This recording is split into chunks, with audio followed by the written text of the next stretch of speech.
Okay, that was weird. The countdown didn't work.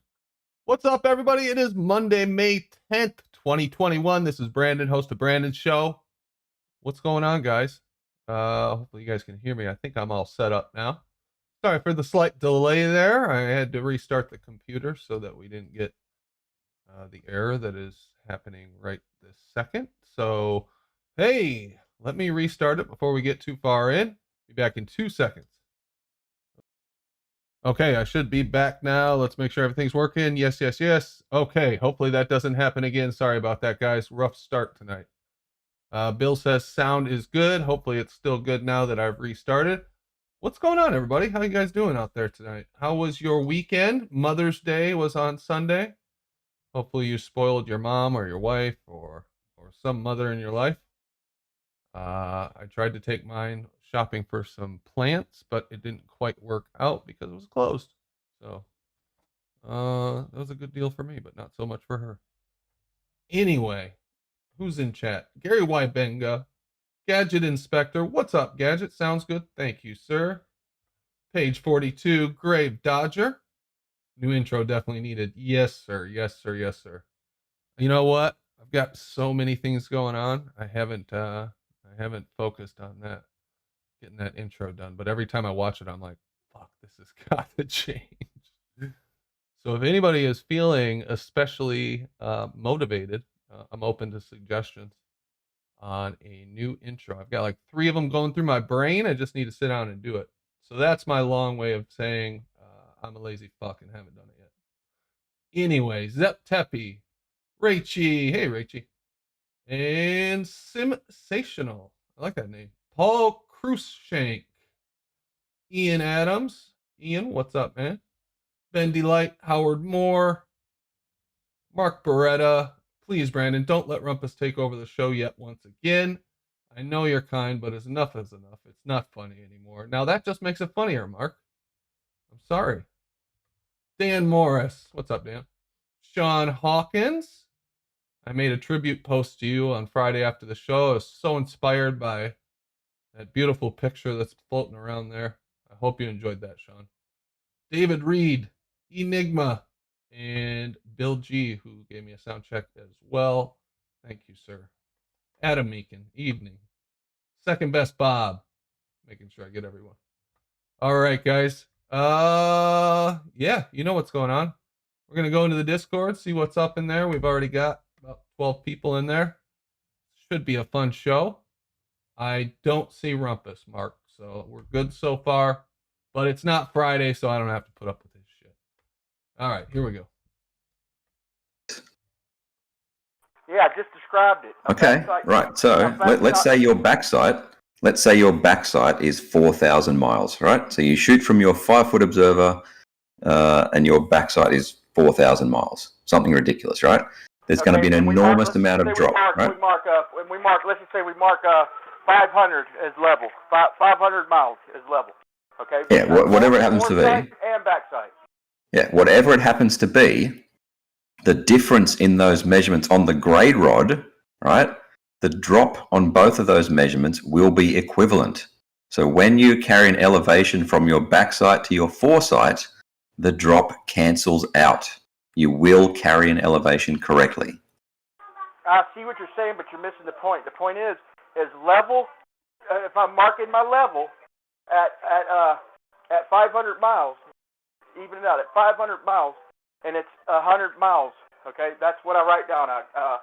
Negative 100 miles. So I'm 100 miles above the ground, and that's my that's my level mark. Okay, and then I backshoot it at 100. Then I backshoot it at 100 miles.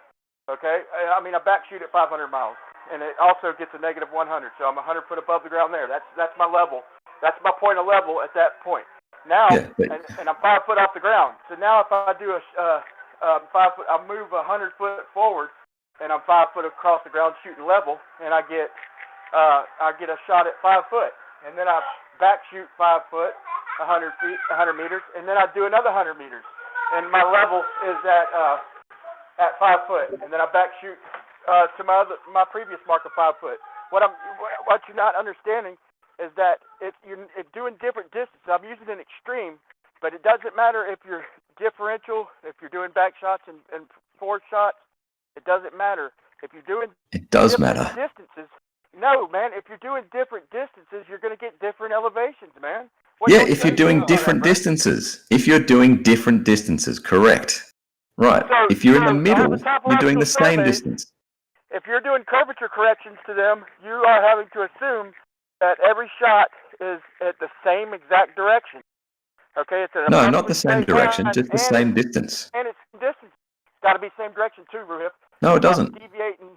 Yes, it does. No, it Because doesn't. If I'm shooting straight forward and I curve off to the left, if I start angling off to the left, it's going to be a different datum. No, curvature is the same in all directions. It's a sphere. Yeah, zero curvature. But don't you understand that?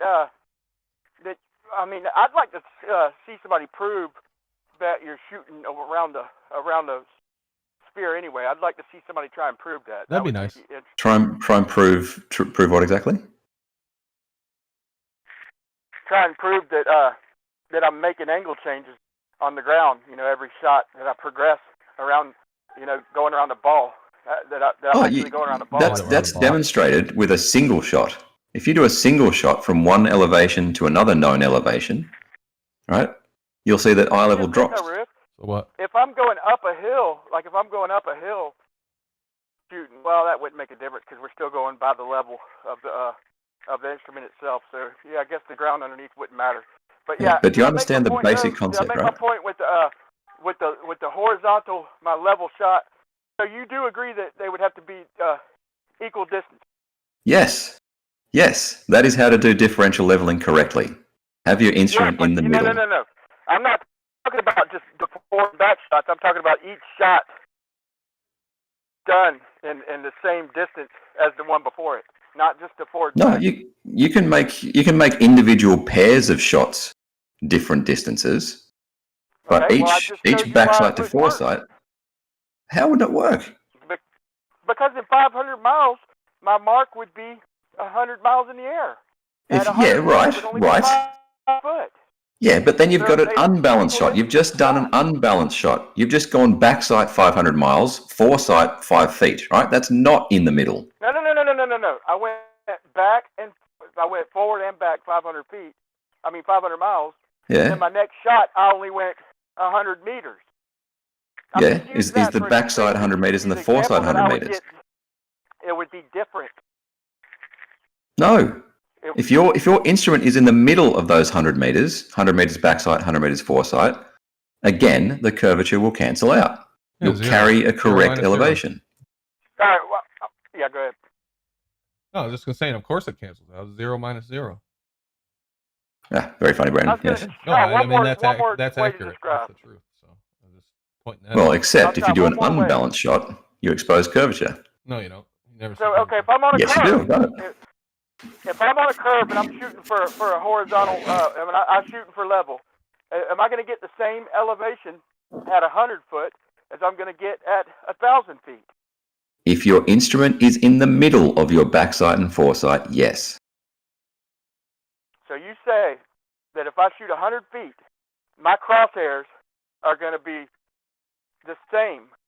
If I back shoot and foreshoot it, and then the next one I go 1,000, and my crosshairs, even if the ground's curving away from me, my crosshairs are still going to show, like, let's say 5 feet. No, that's impossible, man. No, it'll And show. now I understand Let's say there's a where foot. your mistake is. No, let's say there's a foot of curvature in that, whatever that distance is, right? It will show 6 feet, right? But it'll also show 6 feet on the other side. So your difference is 0. It cancels each other out. Do you get that? Look, you keep talking about back shots. You're just confusing. Yes. Look. Do you No, understand back shots and okay. foreshots? Dude, what don't you understand about? Look, if I'm shooting forward, and if I'm shooting forward, okay, my instrument is 5 foot off the ground, and I'm Yes. looking to it. So my crosshairs are looking 5 foot off the ground. Okay, so Well, 100 foot your in front height of me, instrument doesn't I'm really matter there, I'm by going the to way. mark 5. Hold on, I'm going to mark 5 foot, 100 foot in front of me, and I'm going to put that as 0, as level. Okay. Now, No, you've got to shoot. You've got to shoot according back. to that mark.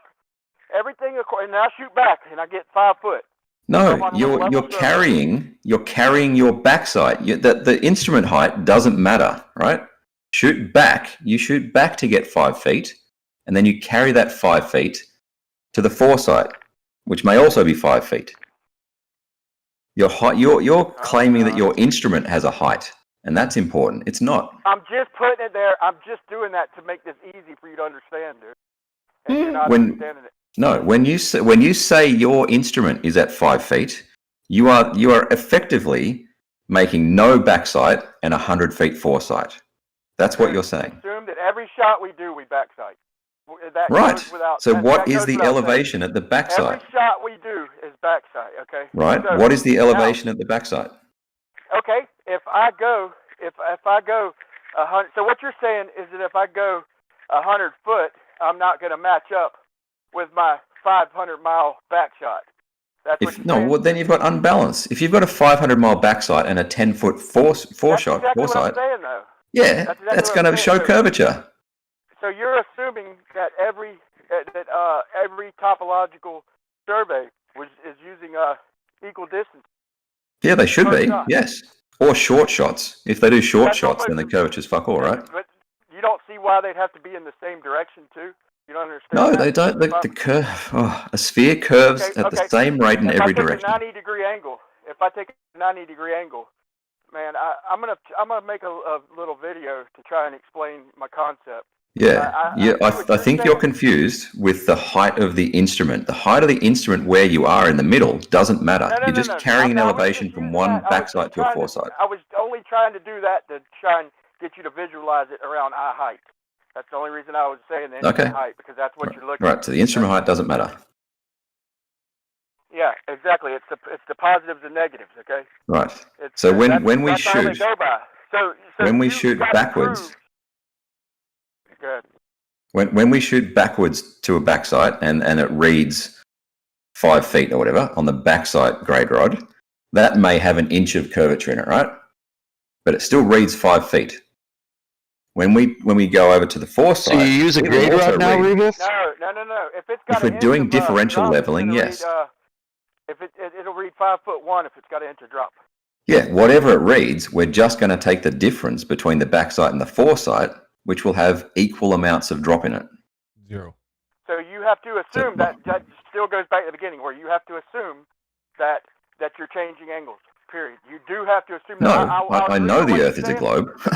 Right. See, then you have to know. Then you have to know the Earth's a globe, and you have to know that you're changing angles for that to work, and you have to use equal distance. I know that I'm changing angles because if I take unbalanced shots, so not in the middle, then I get wrong elevations. No, I know that I'm not. Okay, I know that I'm not, because if I'm shooting any distance, I can change distances all I want, like they do in real life. Surveys don't use equal shots every time. They don't go 100 meters and then 100 meters every time. And in fact, things dictate that you can't do that. Right. Sometimes. What sort of, in real life, what sort of distances are we talking The about? Earth is very flat. Is that I could use any distance within reason, within the limits of the tool. Okay. Now this is important. What are the limits of the tool? Out perfect. So what sort of distance do you use? We'll say 250 feet. We'll say 250 feet. Okay. How much curvature is there in 250 feet? Less than a millimeter. How much is there in 5,000 miles? 0. Shitloads, right? But do they actually do those shots in real life when they're trying to carry an elevation? You can prove that, man. What you just said proves that it's curving, is differential leveling, is the exact way I could. No. I didn't say differential leveling proves curve. I meant with the different. You saying with the unbalanced matching up? Yeah, the unbalanced. Yeah, unbalanced. That's the same way I could prove that it's not curving, because no Yeah, matter but you're going to do it over within 250 the limits feet. of that tool, no matter what distance I go, I still match out and lay out a horizontal line. But you're going to do it with 250 feet. Or anything in between. Yeah, you're going to do it with. Changing angles. Yes, you're going to do it with 250 feet shots, right? You're going to do it with 250 feet shots, which has less than a millimeter of curvature. What are the grades on your grade rod? No, how far are you assuming? What do you say the degree is in 250 feet? Oh, it's ridiculously tiny. Immeasurable. Right, so I'm making ridiculously immeasurable. tiny, Correct. slope. I'm making immeasurable angle changes all the way around the globe.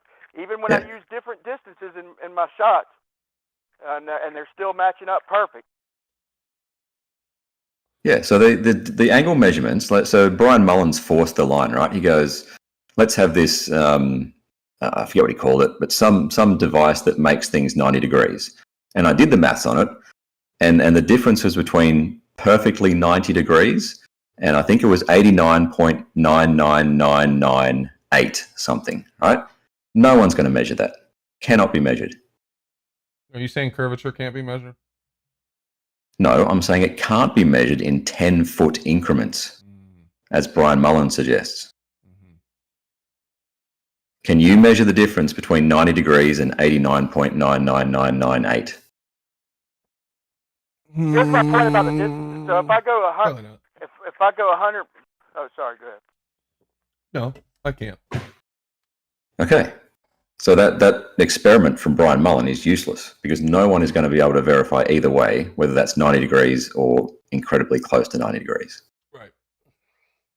Which is why we were working forever to try to come up with an experiment to physically actually measure curvature, not calculate it. Yeah, because you dismiss optics now. Away, man. No, not It just shows optics. Pipe, no, man. we've all agreed that optics can't be used to prove the shape of the Earth. That's something we've all agreed on. Yeah, so you dismiss it. Yes, I don't agree. optics as evidence for the shape of the Earth. Yeah. Yeah. Okay. So no photos have ever shown curvature or flat. That's right. Yep. Okay. Okay. So no black swan. We cool with that? No, y'all dismissed that with our long distance laser test. Y'all dismissed optical with our long distance lasers. I don't know about that. I've been onto this photo for a while, and something is out of foot. Which photo? Stefan's photo. Who's Stefan? The photographer, that's his name. Which one? Stefan Chantley. It's looking on Stephen Cheatley. Huh? Stephen Cheatley. Yeah, Stephen, my bad. Yeah, I apologize. Where is it? The one to Isle of Man? Yep. Oh, we've got tons of photos where we can see too far, that's for sure. Yeah, I got all the information. I talked to the guy. But see, the globe devised a model that is unfalsifiable. So the good thing is they can't use optical evidence to prove the shape of the Earth. So sure, yeah, right. I'm trying to figure out why that mountain is much taller than the windmills and around the same height as Blackpool Tower at the peak. Yeah, you sent me some stuff. Is that what you're talking about? Yes. Can you bring that up right now? Talk about it. We can get to the bottom of it and analyze it and make sure that would be awesome. Information's correct. Yeah, that would be cool. I can bring it up from what you sent, or if you want to bring it up, it's probably easier. That way you can move it around however you want. Welcome back, me, by the way. Where did you go? They've made the globe optically unfalsifiable because they can just say infinite over our refraction, and we can see anything we want. Like that. No, I've said for years, get above the surface where refraction is predictable. Doesn't matter. Doesn't matter how high you get up. When you look at the horizon off in the distance, distance, you're always looking through. Oh, you're predicting it? What are you, a fucking gypsy? What you're predicting it? What are you, a gypsy palm reader? No, I know that once you get above the surface, the density gradient is much more predictable. I can see him out there playing 3-card Monte. He'd be in front of like the science museum or whatever. Yeah. On the bridge at Vegas. Yeah, there you go. Yeah, let me just shout out who all is in here. Brian Leakey, Jeremy, Don, Enigma, Face One, Geo, Left Lane, Mars Mushrooms. That's a cool name. Is that Lemon? Who is that? Phil Nye the Physics. Rob on the level. Keen, Ruhif, and Voight. Yo. What's up, guys? Level is horizontal. Yeah. Ruhif's a tool abuser. My video, the last video I did today, it's on Flat Earth Test. It says it's got your name in it, and it ain't like a bashing real bad, but it says a refraction model on a plane, and then it says and pointing out Ruhif's flaws. Okay, so what I did. Can you send me a link? I'll post a link after I tell you this. It ain't nothing that bad, but I'm just pointing out one of the flaws is that if you take the angle of, see what y'all are doing is y'all are putting out doing the trig and coming up with the 0.4 basically and the 0.5. So saying the mountains should be higher. Then you drop the 20 feet, and when you're doing your model, you're doing it like you're doing the trig, and then you're dropping the let's say 12 meters or 10 meters, however many meters you drop. But if you take the angle to Blackpool Tower, the 0.4, and then you carry it out to and whatever, I think it's like 0.48 something or whatever it is. But you carry that out to While you pause, Sorry do you know about how that. to spell my You username? carry that out 81.5 kilometers, and you get like 55. It's not quite 55 meters higher. So you can't just. I mean, that doesn't throw off everything. There's more to it, but you can't just measure them both together, and then take away the viewer height. That's not how it works. Because things in the foreground contrast. Like if I was to lower my viewer height, things in the foreground are going to contrast a lot faster than things in the background. Things in the background are going to stay the same mostly, where things in the foreground, the closer they are to you, are going to contrast. They're going to appear to get higher a lot faster than the things in the beginning. So that was the flaw I was pointing out. Two things. I will watch your video today. I tagged you in the general chat with that video. Sorry to interrupt you. Did you get it? Yeah. Can y'all? Yeah. No, yeah. Number one, I'll watch it today. Number two, my username is not difficult to spell. Yeah, I got it right, didn't I? Yes, you did. Well done. Hang on. I'll message that to Brian Lakey. Hang on. Very good. All right. I'll watch that today and explain why you're wrong. Nice. Wait, Such you'd say I was wrong with the angle projecting higher than it would than just subtracting the viewer height. If you think this observation is in any way inconsistent with the globe, you're wrong. And if you think it matches flat Earth, you're wrong. I don't mean that. I'm just talking about just that fact in general. I'm not talking about the entire observation. I mean that fact in general. Yeah. Won't it be more than 10 meters if we take the angle to Blackpool and we project it out 81.5 kilometers? Won't it be more than 10 meters though? Yes, but I got to see what geometry you're actually doing rather than words. Okay, well you should do your models to reflect that though. I mean, it doesn't compensate for everything. That's not what I'm saying, but it is a problem that y'all are using. I stand by. I stand by my trigonometry. I stand by my trigonometry as correct. If you're getting something different, you're wrong. What? You just admitted that it wouldn't be 10 meters, so you can't do the trig and then drop the viewer height. Yeah, I haven't seen your video. I don't know what geometry you're doing and whether you're doing it correctly. I will watch it today, and I'll get back to you. But if it comes to a result that is that you think is inconsistent with the globe, I'm telling you your geometry is wrong. Okay? Oh shit! I stand by my geometry and trigonometry. All right, so can I get to this, Brandon? Yeah, you ready to share? Yep. All right, go for it. So all right, I try to do this in my. They're all roughly around the same height. After I'm pretending it's curving here, right? So when you do the math, the observer's elevation was roughly around 1,100 feet, give or take. He said, that's 90 miles away to that peak. That is Snaffell. That's 2,032 feet in elevation. These are around 400 to 500 feet with blades. It gives it about 600 feet. This is 554 feet above sea level. So that gives this around over 1,500 in drop, right? And all we see here is 500. I rounded up. It's 477, but I rounded up to 500 feet. That's all we're seeing. Why is the peak of this right here still as high as this when this is 3 times closer? So from the observer to the tower is 25 miles. From the tower to the island is 65 miles. From the observer to the windmills is 45 miles. It's much closer as well. As this is about 8 miles apart from each other, these two. So I'm trying to figure out why this is short. These two, this should be twice as tall. It should be cutting off about right here, if you guys can see my cursor. Yeah, we If can. that, because things shrink in a distance. Yes. If that does that at 90 miles away, does that look like 500 feet? 90 miles or 90 kilometers? 90 miles. 90 miles away. Does that look like 500 feet? Uh, This is 500 feet right here too.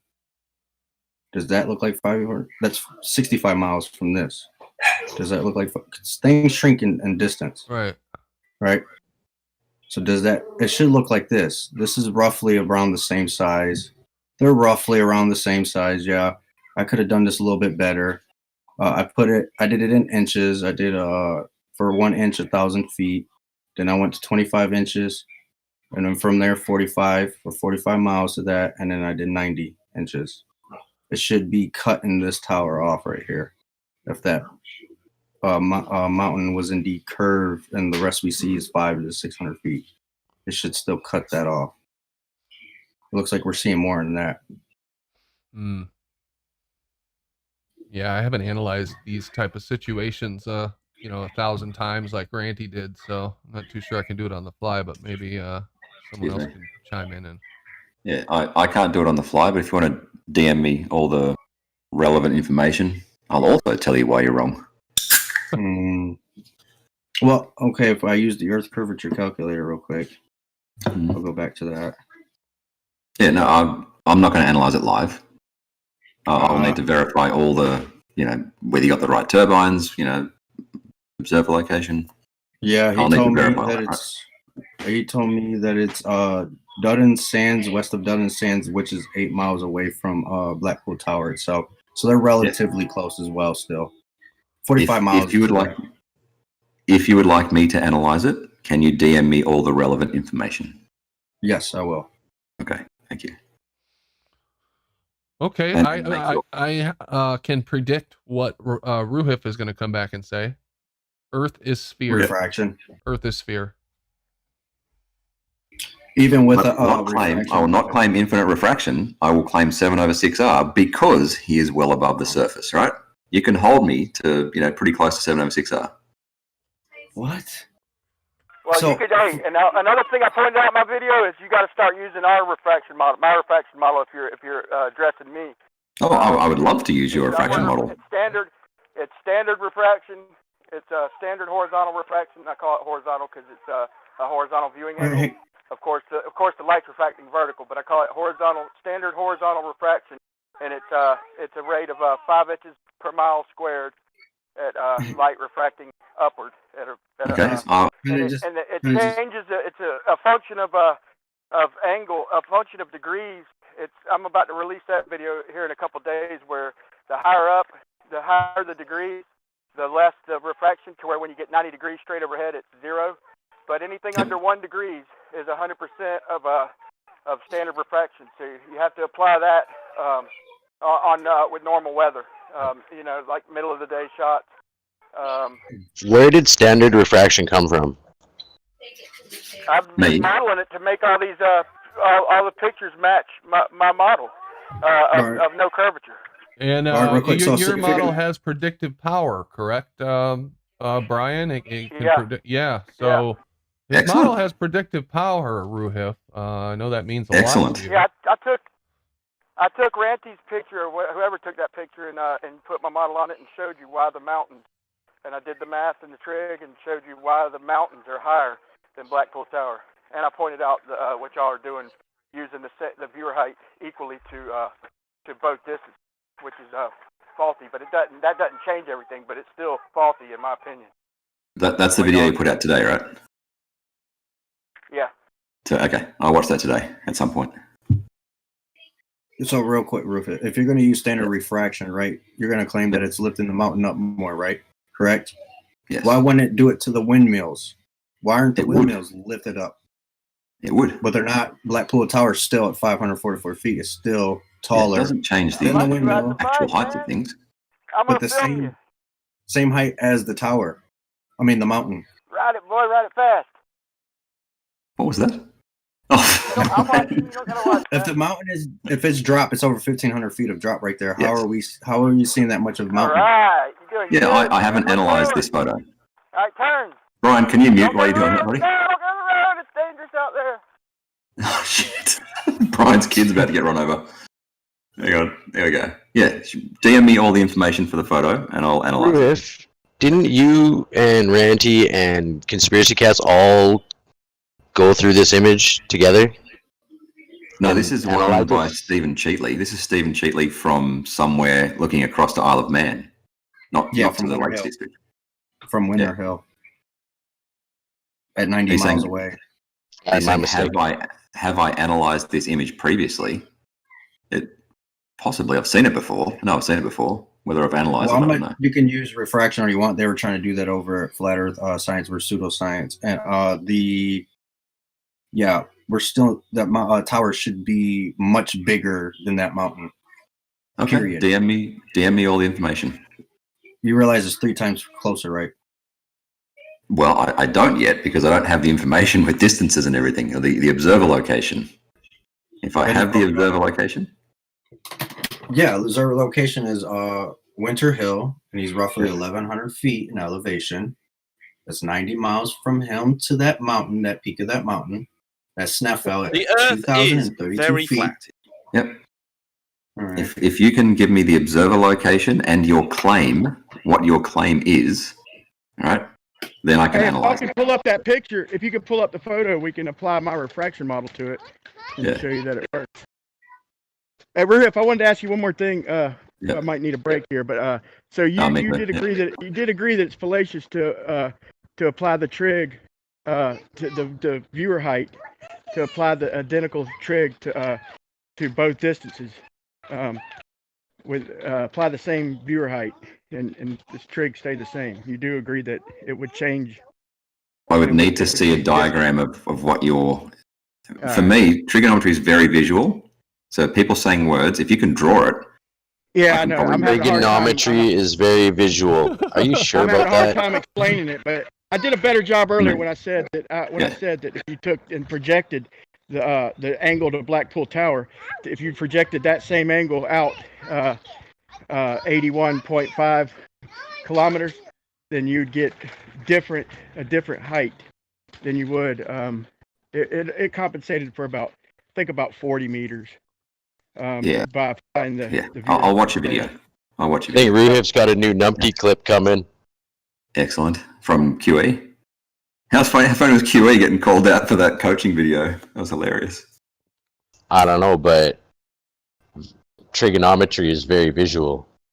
It is. If people tell me a trigonometry problem, I have to draw it so I can see it. You guys realize, Ruhef, you realize, I don't get why, what's his name, Bearded Devil or whatever. You realize with curvature drop, that leaves that mountain at 500 feet roughly, right? I want you guys to know that. If that's curve, that 500 feet looks that big at 90 miles away. Are you guys telling me that? And then refraction's going to lift it up even more. Send me the information and your claim, and I'll show you why you're wrong, okay? Level is horizontal. That's the So you're claim. going to tell me I'm wrong without, you're going to tell me why I'm wrong Send it to without him. knowing any, wow. If you think this Wow. observation is inconsistent with the globe, I'm going to tell you you're wrong now, without even looking at Well, it. yeah, because every observation, Yeah, I'm according good. to your model, is consistent with the globe. Your model is completely unfalsifiable. No, it's not. Yeah, it is. Get above the surface. 100% Get above the you surface. see your bias 100% is. What do you call it when you can bend what you see any which way and claim that there's refraction or whatever else the fuck you want to claim? No, Brandon, I literally just said 2 minutes ago, if you get above the surface, you can hold me to something pretty close to 7/6R. What would that matter if you're above the surface if you're looking out at the horizon? Yeah, because the vast majority of your line of sight is well above the surface. There'll be some bits, obviously, it'll touch the surface, right? The tangent touches the surface. Yeah. That'll So influence a if little you're bit. looking at the horizon, you're always looking through the densest part of the atmosphere at some point, right?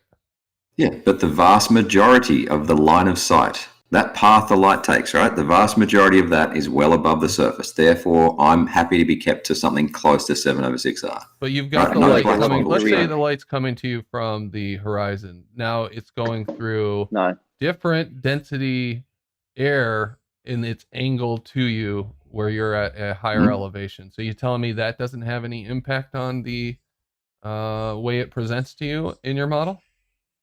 It will have a little bit, but the vast majority of that path, will be, 7/6R approximately. I don't understand how you don't see that your model is unfalsifiable. Man, it's horrible. That's why I'm not even wasting my time. Well, if you want me to analyze it, send me the stuff. If you don't, No, I already don't send me the did stuff. it. I did it myself. Yeah, if he was honest, I think if he was honest, he'd admit that. But hey, Brandon, have you tried this yet? You have the fish tank, or anybody out there who's got a longer fish tank, maybe, or any size fish tank to try it. But we take and we get some water, and instead of putting sugar in it, we put some hot water in there. Okay, it doesn't have to be boiling, but steaming hot water, and then we dump a bunch of ice on the top. Like about a quarter of the way down with ice, and then we shoot just under that ice with a laser pointer, and prove that the light will curve up toward the colder ice and not toward the more pressure. I think the density has more to do with the refraction than the pressure or the temperature. In water. I think In water, that will probably shoot upwards, yeah. No, I think water's not compressed, right? Its pressure's how you pretty use much the same. Use the sugar to make the laser bend downward in Yes. in a fish tank, but in real life, our lasers, we see them refract upwards, and I think it's been demonstrated on accident even a couple times. Taboo Conspiracy's last laser video, the one before the last one, he had like an orthographical view of the laser, like a almost side on, and you see the laser curving up. And right. So it curves up, and it curves up over his head, right? No, it just curves up. But it curves up. You can see the curve, right? So I know the video you're talking about, right? You see the thing curve up, right? And it would be shooting over his head, correct? Well, hold on, buddy. Hold on, y'all. Yeah. Well, the Earth is flat, man. Yeah. Get over it. All right, send me. Sorry about that. Sorry about that. He got stuck on his bike, man. He just learned to ride it. But so he anyway, I think Dr. John D also showed beyond the shadow. I think he demonstrated upward refraction, and not at the rate. You can't call it Earth curve. It's not doing it at the rate of Earth curve. It's refracting, and I think if we could prove that, if we could do that in a fish tank, if I get if I dig a little trough, and it's long enough, like say 20 feet, and put some ice in it, and show that the light refracts toward the colder, denser water. Yeah, but you don't have much of a... Would that help? Would that help you change your mind? No, because you don't have much of a pressure differential in a tank of water. Water's not really compressible. Well, you don't have a pressure differential between ground level and yes, you do. 200 and 100 meters in the air either. Yes, you do. It's measured. No, you don't. I can measure. Not as much of a difference that you do in water, man. What are you talking about? Absolutely. Get your phone out. Does your phone have a barometer in it? You're missing my whole point, man. No, you are missing mine. I can measure a pressure differential between my floor and my height. I can hold the phone on the floor, get a higher pressure, put it up at the ceiling, get a lower pressure. Measurable in my room right now. Can we see those measurements, please? Oh, just do it with your own phone, dude. So you say okay. Can't actually call you out on your bullshit. So do you have a phone with a barometer in it? Warmer air that hasn't risen yet, the warm air that's being created at the ground, coming off the asphalt or whatever, is more dense than the colder air above it. Then why would the air even go up to begin with? Okay, it's the warm air is less dense than the colder air above it, pal. That's why it rises. Do you agree that in general, the air close to the surface is more dense than the air higher up. Not when the sun is overhead, okay? And the heat of the day, when the sun's beaming down on everything, the hot Right. air is coming up off the surface and rising. Okay, so if you're at 35,000 agree with feet, that? if you're at Would you agree 35,000, that your model says the least amount of refraction is when the sun is overhead? Would you agree with that? I'm not sure. Actually, not sure. Well, that is what your model states. Okay, no, but you disagree that air at the surface is more dense than air at altitude, right? When the sun is overhead. If you're at 35,000 feet, can you breathe?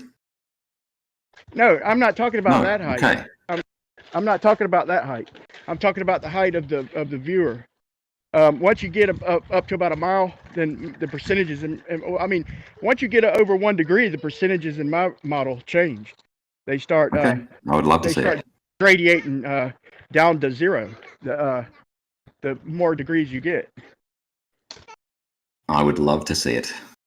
So let me know when that video comes out. But when I'm looking out in the distance, if I'm standing at sea level and I'm looking out 50 miles, 0.1 degree. In other words, I'm looking damn near exactly straight out, and I'm looking at colder air straight out in front of me, basically.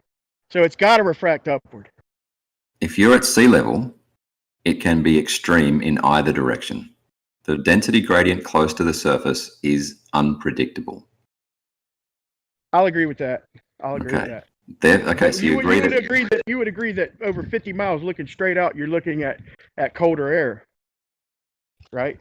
on a globe, you would be, yes.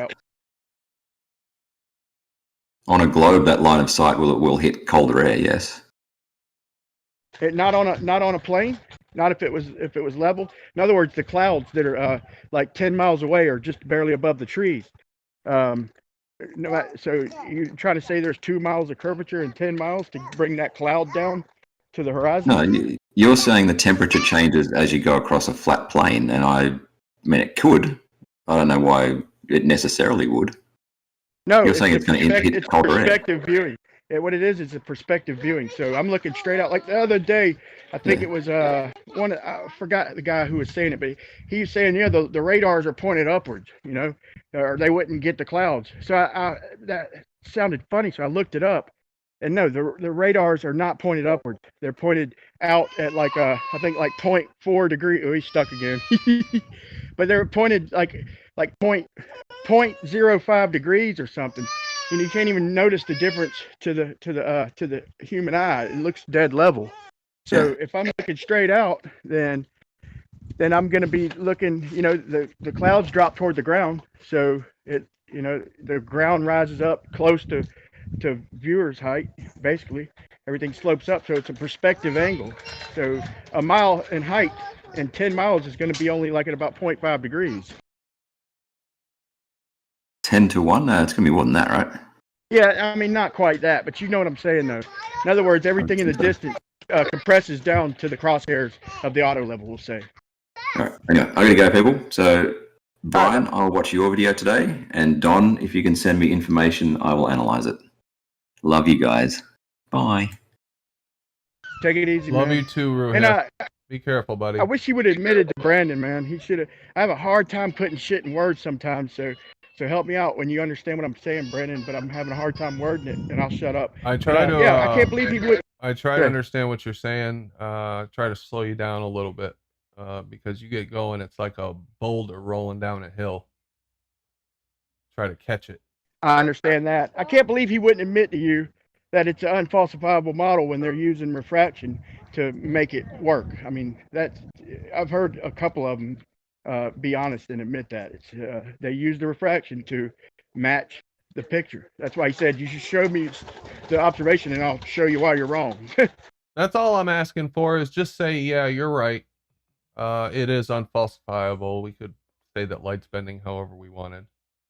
And if you look at that diagram that Rumpus always shows us, it shows like the light curling up, the light curling down, and everywhere in between. But then they say, well, standard refraction is 7.6R, which Adam Meekin pointed out in the chat that he's never seen a demonstration. I don't think I've seen a demonstration of 76R. So that's an unsubstantiated claim that is the usual case. The standard refraction, which is a nonsense term that they made up, all part of that unfalsifiable model. So, Yeah, they had to, because every damn near, and when they say standard, that means damn near every picture or image they get is showing flatter than it should.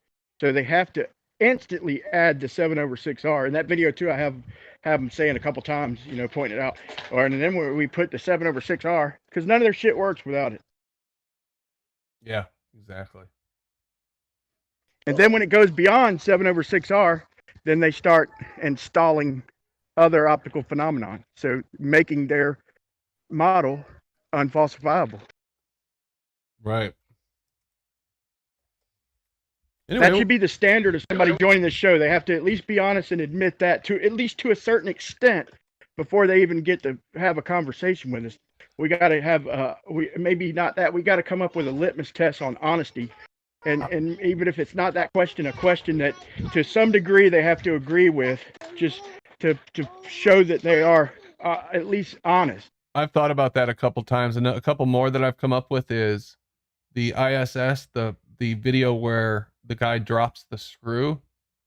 If they'll admit that at least admit that it looks like he dropped the screw. If they'll just say, yeah, it does look like he dropped the screw. Or the satellites falling into the clouds, if they'll at least say, yeah, it looks like the satellites fell in the sky. They don't have to say that's actually what's happening. Just admit that that's what it looks like. Just admit something. Don't sit there and act like we're fucking crazy for seeing this stuff and questioning things, because it's not like we're latching on to nothing. Now, there are cases where we're wrong, obviously. This is one of those cases. That's what drives me nuts is, man, we hold each other to task on this channel, and we call each other out, and we, like I said before, we say that, hey, okay, that doesn't necessarily prove a flat earth, but doesn't prove a globe either. Well, I expect the same honesty on there. They should equally be able to say, hey, that doesn't prove a globe, but it doesn't prove a flat earth either. So that's what I mean. By some extent, they need to demonstrate some honesty, man. Them doubling down on everything is like the best flat earth proof, in my opinion. Is this Pebbles in the Pond? You know what? I think you're right, man. Yeah. Who Kiefer. Kiefer, are you Pebbles? No. No, okay, I didn't think so. But you're right, because that's one of the first things that got me to look seriously into flat earth, because I was into politics. And I was into politics for long enough to know that 95% of the people out there talking about politics are completely full of shit, and be able to spot the double speak and all the rhetorical tricks that people use, especially politicians. And I saw the same thing in Globe Defenders when I came here. I was like, what the fuck? Why are these guys acting like political operatives? Political operatives will never admit that their candidate was wrong, or that their candidate, because they have a model to defend. You can show them a video of them sleeping with their neighbor's wife, and they'll say, oh no, it doesn't, we were just they will never admit it, no matter how red-handed you catch them. No, it's exactly like politicians, to a T. It's insane. Except belief in the globe has evidence and facts. Can you give us some of those, please? Yeah. I don't think we would be here. Easy. I don't think we would be here, and neither would you, if it was really ready to hand. If there were no such thing as a Loch Ness monster, we wouldn't have people. They think that's their best weapon, man. You're obfuscating. Then go to a Loch Ness monster conversation. Get the fuck out of here, dude. Yeah, thank you. Sorry. Your view can't hold up the challenge? That's okay. Is that Emerald? The fact that you guys live here lets me know that we're right on point. No, just visiting the zoo. Is that every day, all day? Hold on, is that Flurfer Nerfer? Sure sounds like it. Who was just speaking? It was Gambino, or I don't know what his other name is. Yeah, It that might is be Gambino. Flurfer. Gambino's banned from here. What are you Why? doing, Gambino? You snuck in, did you? Why was I banned? For being a fucking piece of shit. Where are you? Oh, because I laid bare your hypocrisy. When someone called me a name, you said it was okay, and I said that back. You banned me for doing the same thing that you said was okay. That's not why I banned you, jackass. You can't even figure out why I Yeah, it banned is. you. That's Oh, well, tell me then. You're completely oblivious and you have no social skills whatsoever. Oh, okay, so you can't explain why I was banned because you know what I just said is true. No. But now you're muted at least. So you can sit here and listen. Oh, he's gonna deafen. What a little baby. Dude, here's the thing. That guy, man, he's poison to any conversation. But no matter what we demonstrate, man, like all these things we're claiming, are no good to these people. So we come out with demonstrations, man, like laser demonstrations and whatnot. And I showed a pressure gradient inside a container, and I'm asking them, show me a vacuum without a container. Show me pressure without a container. Demonstrate this like I just did. I just showed you because they're saying walk outside that gradiates, As I showed them, look, that's easily demonstratable. I showed them with a little bit of PVC pipe and a couple balloons, a pressure gradient with a container. So, and there's multiple things that we demonstrate, like you with your fish tank observations, like Pebble on the pond. All these things. I could go on and on, but them are the ones that come to my mind first. Bro, the thing is, they try to our theory. We show demonstrations, and they have no demonstrations for any of their shit. Orbits, freaking refraction. I don't know. They got bullshit demonstrations. The thing is that we can't do anything optically at this point because they'll just say refraction, even though they can't prove it. They want to calculate perspective and then calculate refraction separately. What if it's having a combined effort and it's fucking with the light more than you think? Like, I don't know. They can't prove their model of refraction at all in any way. Back to our point of what I was saying. It's like, I've been in this game for 5 years. I've never this is the first time getting into actually, conversing with people. But I've literally seen how they have switched their fucking arguments, and they will deny the fact that they drew tangents to a geometrical horizon, and they will deny. It doesn't matter how many episodes that you can point out of them doing that. They'll deny it, just like politicians. Amen to that, brother. Amen to that. I've made a couple videos like that, but anybody go to Nathan Oakley and go to start at like 150. I'm gonna say 150 to 200 is really starts around 170 with the some of the Alaman stuff. But listen to Rumpus talk about things looming with respect to the horizon. Spill, you're all right, and watch him now lie to his teeth. Now, if he was honest and say, "Yeah, well, that's what we thought, and we've updated that," but that's not what they do. You are spot on, dude. That's I'm jealous. They can't even admit to that because then they're given even an inch to us, and they won't. They'll never do that. So what they used to claim is that the reason the horizon wasn't there was because of mirages. They never said refraction. They always said inferior mirages. That's the best I can give them, because mainly they were just saying that the horizon was always at where it's supposed to be, and the stuff in the back, objects, were looming in respect to the horizon. But in some situations, I found where they were saying the mirage is messing it up. And I was about to make a video where Rumpus says point blank, and he stands behind it and reassures it 10 times. He doubles down, triples down, where you can get a theodolite and rent it one day, any day you want, and go out there and get some height and get an angle to the horizon, and you can get the radius of the Earth. And you're talking crap, they Brian. drill him on that. You're talking utter crap. You go and look at the presentation I gave on Geostrebers around the Isle of Man episode, where I spent 3 hours explaining how refraction causes everything, including the trees just outside your door, are refracted up. And I also include the fact that things are refracted above the horizon, but I also specifically stated again and again and again that the horizon was refracted, and everything that you looked at was refracted. Rumpus, you're a And proven Nathan Oakley liar. denied this. Nathan Oakley You're denied a proven refraction. liar. No, he's Go and look at not. my video. No, he's not. I can show that you're lying now. Go and look at the video Just I so made. happens I recorded it, Rumpus. You dumbass. I recorded you saying you could get a theodolite, spend $25 and go out there Yes, any day exactly, and you can. get an angle to the horizon and get the radius to the Earth. You can. Within 5%, it'll be accurate. If you get up nice and high, you will get an accuracy of the radius within about 5%. Bob the science guy's done this. So now you have a geometric horizon again that you're doing your trigonometry, your geometry to. So now your horizon within 5%. now your Right? If horizon you get up is nice and geometrical high, again.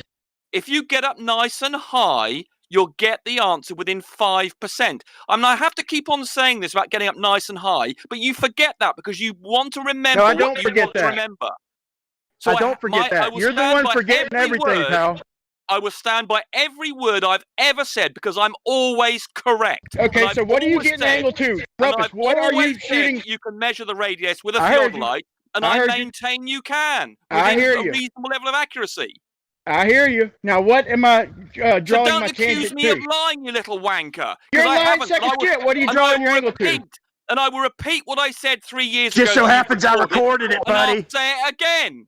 You Just can so measure happens the I radius recorded of the it, Byron. Earth with a theodolite by measuring the dip down to the horizon within a reasonable level of accuracy. So to say that I'm So what are we changing what I've measuring said to? means What you are we are the measuring to, goddamn Rumpus? liar, you little wanker, not me. Rumpus, what are we measuring to, Rumpus? Rumpus, what are we measuring to? What is our measuring to the tangent horizon. going to? You're measuring We're to the measuring to- horizon that you're looking at. You're measuring. The geometric horizon? You're measuring The to one the you see. apparent horizon. Jesus Christ. You're measuring to the apparent horizon. But as I say, I must say this about once every week for the last 3 years. It's sufficiently close to the geometric horizon that means the Al-Biruni measurement is within, say, 5% or less. In fact, better than that. Accuracy. If So you I'm go not up high. I'm not But measuring if to you a go down geometric low like a horizon. black swan, then it won't be. Let me get this Really clear. easy. Okay, let's clarify. So I'm not measuring to a geometric horizon then, correct? Because what we see is the apparent horizon, but under conditions where you're Answer nice my and question, high. bud. Am I I measuring to a just said geometric you're horizon? measuring to the apparent horizon. You just don't listen, do you? And if you It's a do yes or listen, no Oh, you question, don't bud. understand.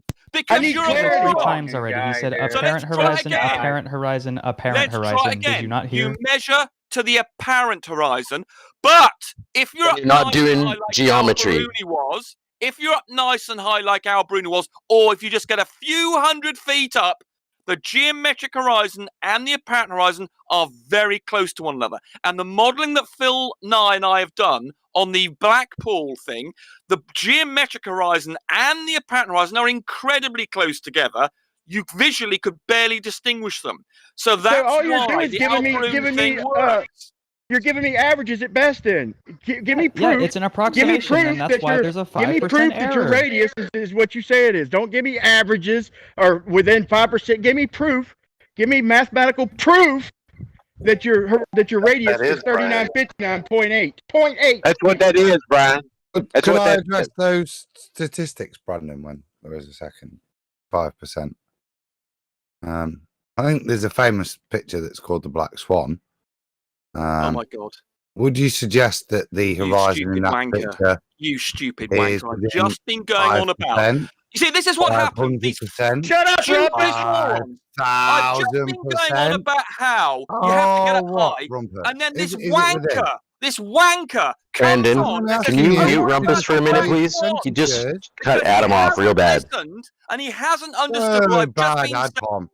Just rude. So rude. Rumpus. Somebody's triggered. You have The Fridays. point I was don't have to making put there, up with your Brandon, shit is tonight. the claim. If you can converse like a human being, you can stick around. You're not fucking running all over everybody tonight. Chill the fuck out. Yeah, I'd like to point out Go that ahead, 7 Adam. over 6. 7 over 6 is already more than 5%. So he's lying right out of the gate. Sorry.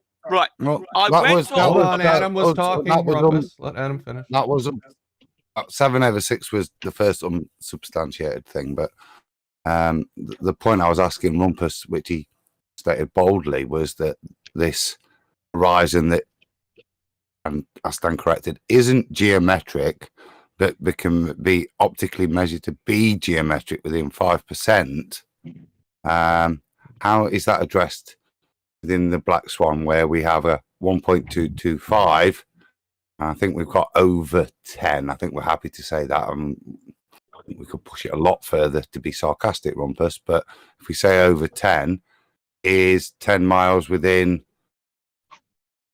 5% of 1.225 miles? Or Rumpus, you're really good at maths. What percentage? Right. Well, actually, Rumpus. Can I speak now? Can I speak now? No, you can't. I've not finished speaking. My Rumpus. turn. No, you've had I've not finished speaking, Rumpus. No, you've been speaking a load of crap. No, I've just not finished spent the last speaking, 5 Mr. minutes Rumpus. describing how important it was. I can't finish to get my up point. high. So Did everybody hear that? I finish my point? I admonished Brian. Sorry, Bob. I admonished Brian for not realising the Al Bruni thing requires you to he's very get good up at high. maths, Brandon. And then Adam comes on here, and then he says, "Oh, what about the Black Swan?" And I've just spent the previous 5 minutes going on about how you have to get up high. And then he comes on about the Black Swan, where the person is only 3 or 4 feet above the water level, just after I've been finishing explaining how you had to be up high. And this is it. You just don't listen. And if you do, So what if we show you a Black Swan at elevation, Rumpus? Sorry?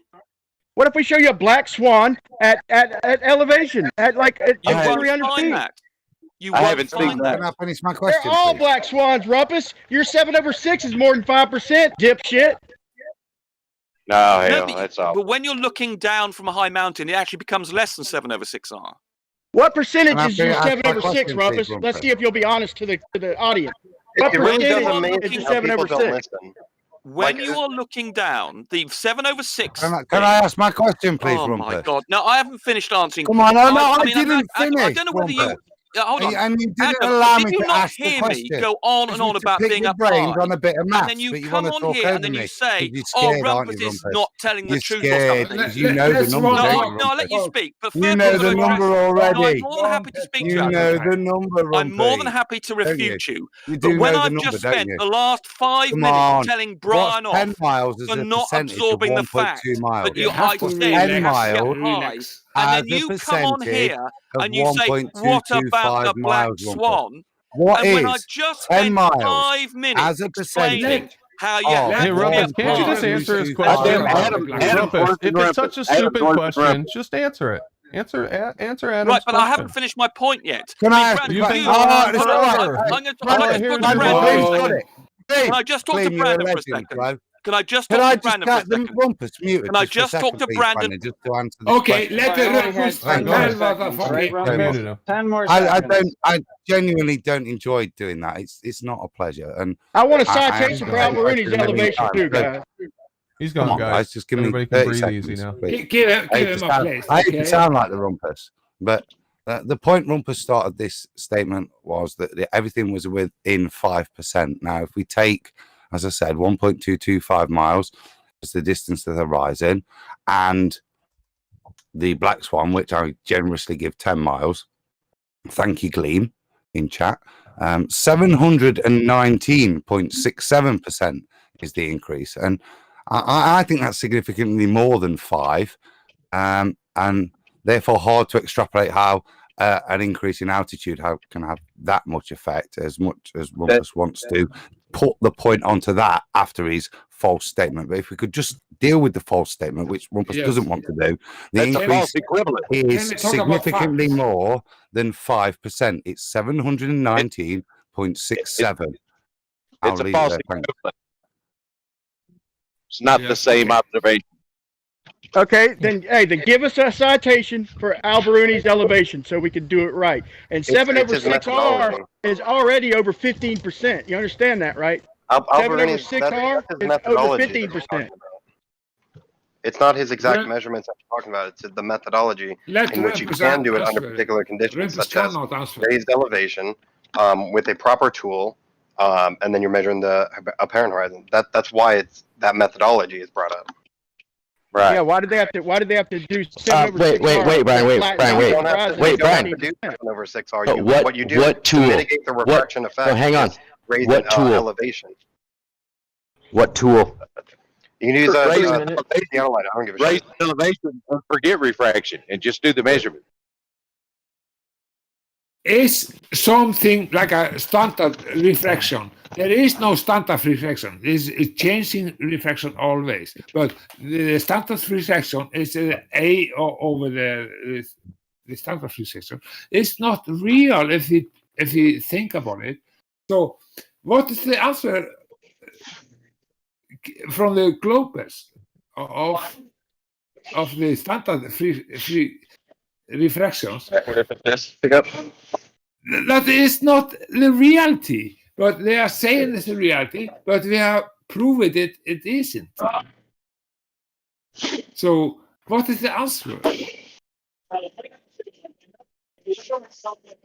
Rumpus, what is your answer for the standard reaction? There is nothing. A hot mic there. John, I need your clothes. Chris, you got a hot mic.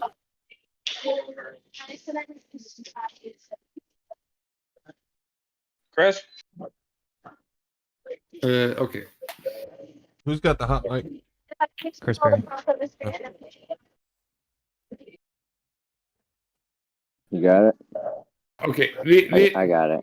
There is no standard refraction. Why is everybody talking about standard refraction? Okay, you might get it in some areas, but in other areas it isn't. So there is not a standard refraction. There's not the same refraction in the north, like in the middle of the. Can I interrupt for a second, John? You know what they do is they say, oh, it's blurry and choppy and the image looks screwy, so we must be a lot of refraction. But it could just be we're seeing so fucking far that we're looking through a lot of turbidity and heat haze that it's just chopping it up a little bit. And Beautiful, Jeremy. That's exactly what refraction is. Hey, John, well, way to go. I just wanted to say happy Cinco de Mayo to John. Thank you. So John, you can use standard refraction most of the time when something's not obviously fucked up. But if we look through a picture and we see a landmark, for example, all fucked up in the image, we know that it's going to be more than standard refraction. It doesn't mean it's working your way when we see that, though. Yeah, it's not working a particular way. It's just working more intensely. That's all. They say the black swan is a refracted image just because the fire crane, the burner crane is bent where it's lit on fire. I'm just saying there is no standard refraction. There is not. There's a standard refraction, Johnny. You're starting to believe it because they are saying it all of the time, and nobody knows. It's not true. Johnny, here's deny it, but it's there. Right. Here's standard refraction, Johnny. When you take a picture of something that's 20 feet away and the image is not fucked up, you got standard refraction there. You have a pretty clear picture. You're still looking through atmosphere, so there are going to be particular effects. But if nothing's fucked up, you can call that standard. But if something is fucked up, we got to start making them back up their claims, man. They're making all these claims. First, I want to see the citation for Al Bruni's elevation. We're just letting them. Again, it's not his measurement. They're not backing up any claim. It's the methodology, Brian. No, if you're in a different area and a different temperature and everything will change. So there is no standard. You're right. We don't always use standard refraction. If there's obvious deformation of stuff, standard refraction doesn't apply. It's a good average. Tell me what refraction applies to the black swan. I want to hear exactly what is applied to it. Severe refraction, as demonstrated by clear distortion there in the is frame. No standard. There is no standard refraction. Give me a citation for severe refraction. It might be standard refraction over some local area, yes. Obvious from the image. Arizona, but not in Iceland. The black swan is the citation for severe refraction. That is true. I want to see a citation for severe refraction. Okay, because I heard looming, and looming does not apply, and every brand of refraction and miraging does not apply. There's no proof. Citation to what's happening in the black swan. Because in our model, in our model, the black swan. Here it is. In our model, the black swan is a very clear day. It's a very clear day. We can see far on clear days. And the oil rigs look exactly like it does in the picture. Holy shit! And y'all's model, where we see farther, it's refracting. No, Okay, Brian, so you can't why in the legitimately say that come those on. oil rigs look normal, right? Yeah, You why legitimately in the can't say that. Wait a non-refracted second. image? Are you literally bitching about the oil rigs fucking 10 miles away? Like literally? Like, are you actually looking at two images of the oil rigs, one with a bent crane and one with a straight crane, and saying the bent one is the normal image and the straight one is refracted? Are you honestly telling me that? Right. Bendy crane refraction. You're saying the crane's supposed to look like the bent out of shape version? Come on. Do you remember when you were talking about the litmus test What earlier I'm for claiming Glover? Here's one for you, what I'm Brian. claiming is during the heat of the day is when we get our refraction, during the heat of the day when the sun's overhead. Once the sun goes past it, it's on the horizon, and all night long, everything stays pretty consistent. It's during the heat of the day that we get all of our crazy effects. Okay, Brian, so is the crane bent in real life or not? The fire boom. It's the fire boom is the one that's bent. The Okay, other ones is are it not bent bent. That in one, real life? Are we talking about the? Wait, Are we talking about the pressure- cranes again? Cranes? It's not Okay, about Brian, the cranes. Johnny, stop. Wait a second. Brian, you guys realize hold you up, picked that Brian, image so so is you it guys bent or would not? pick bendy. There's a separate You're calling image. refraction on the whole image because the fire boom Brian, is it bent. bent in real life or not? Brian. Yes or no? No. What are you talking Okay. about? So Is there a why- fire coming off of it? Bendy Yes or no? fucking crane. So why? Hold on, is I it just What bent? about answered your the question. separate image?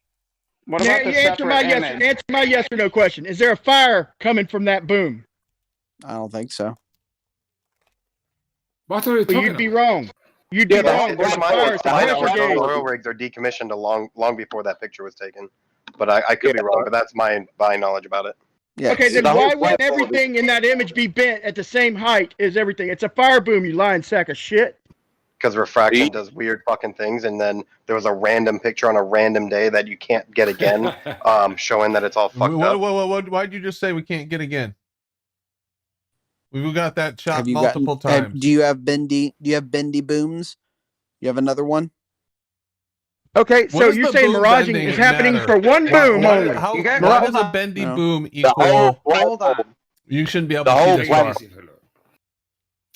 Yeah, there's distortion across the photo. That is so stupid. Let, That is Okay, so so you're looking. stupid. Hold up. So Brian, you're looking at something that's ridiculously distorted. It's and not you're calling ridiculously it stupid when distorted. we say, "Oh, check it out. There's a lot of distortion in this." It's not photo." ridiculously distorted.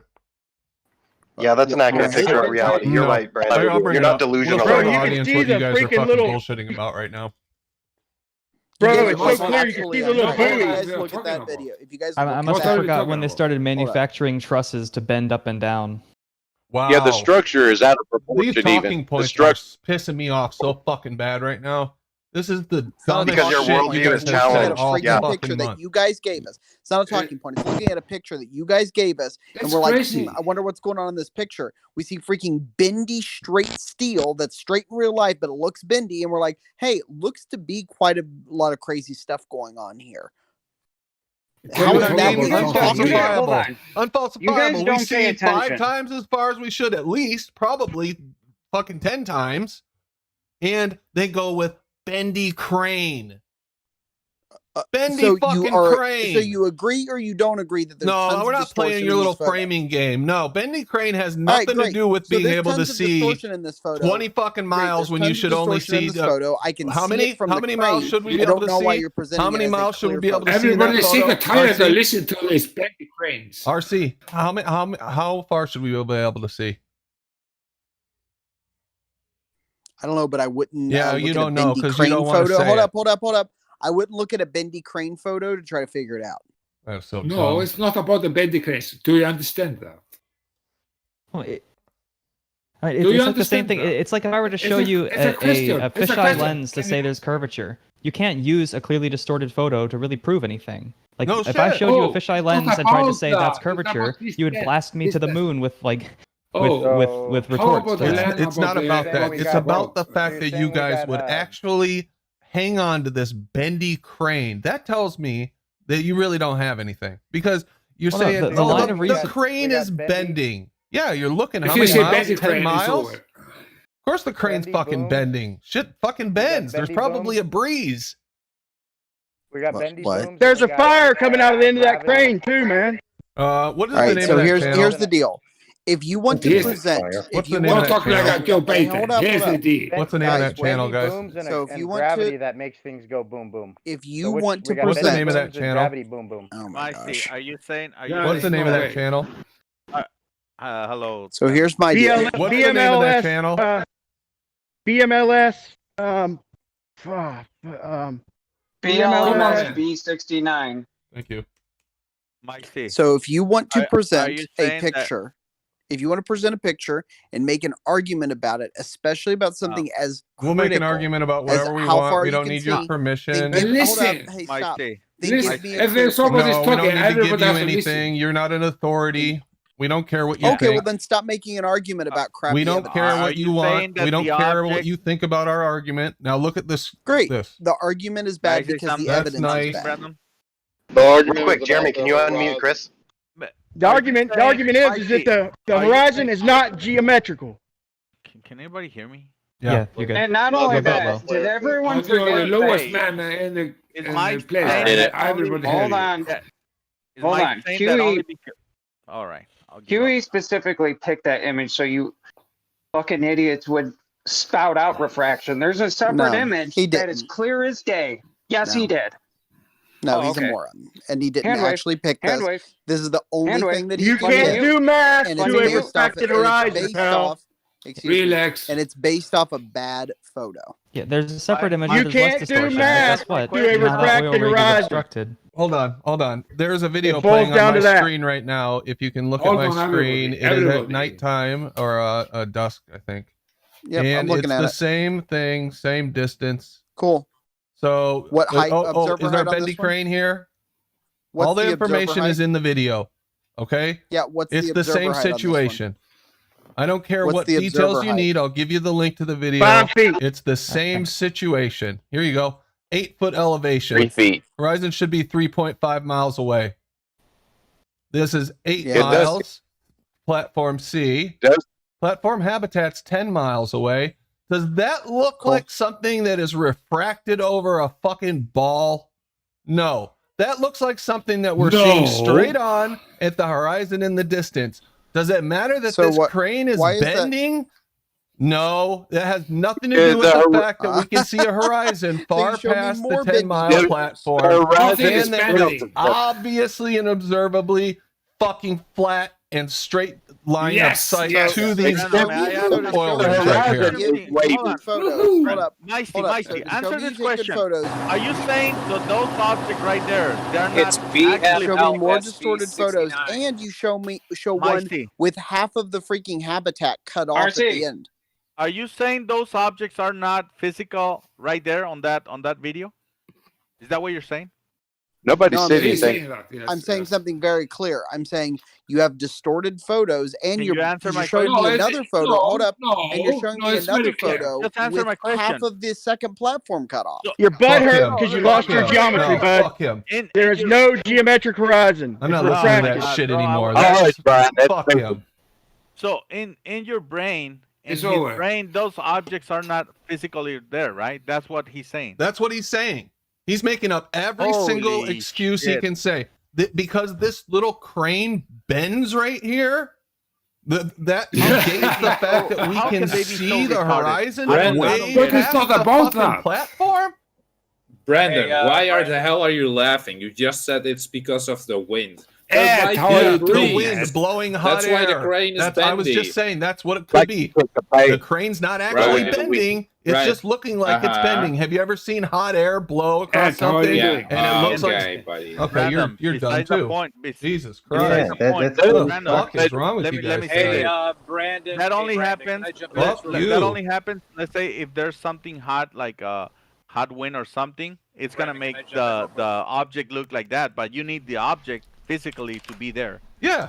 These people are insane. I don't know what's going on with these people. When they're Nobody thinking- says that they're not there. Nobody says the cranes aren't there. Really? So they are there. Brandon, the cranes are a great example how how a temperature gradient can affect an image greatly. Now, I assume most people accept that Hey. the reason for the wobbliness is venting of hot air around the platform. hence why the wobbliness is kind of. Let's hear what Travis complicated. has to say. Adam, let's hear what Travis has to say because he just joined and he's got more time behind the camera. Please do than all of before us I put finish my together. sentence. Oh Carry yeah, on. sorry. By Adam. all means. By all means. Off you go, Travis. Travis, where's he been? Hey, Adam, if you want to finish your comment, Adam, go ahead. Evening, bro. By the way, you're right. Adam, you were right. Cheers, spot, brother. man. Cheers. That's what it is. Yeah. So the point, I wouldn't dispute refraction. I think, as QE always said, let them bring up refraction. It's great. We can discuss refraction in this image. We can discuss its effects, but the issue we want to discuss is that I think this show started with this is the claim of 7/6R refraction, how it renders, and it's interesting that at 10 miles, that small amount of heat-induced refraction that we see in the wobbliness of the crane arms manages to carry out resolve as if on a level plane still over those 10 miles, but maintain that little bit of wobbly fraction caused by the heat induction. So, I said the claim for me is not refraction; it's 7/6R refraction, which keeps being stated as a point to move on from, and I think that needs to be established.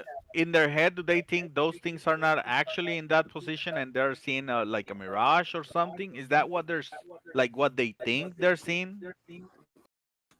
It doesn't make any fucking sense. It doesn't make any sense.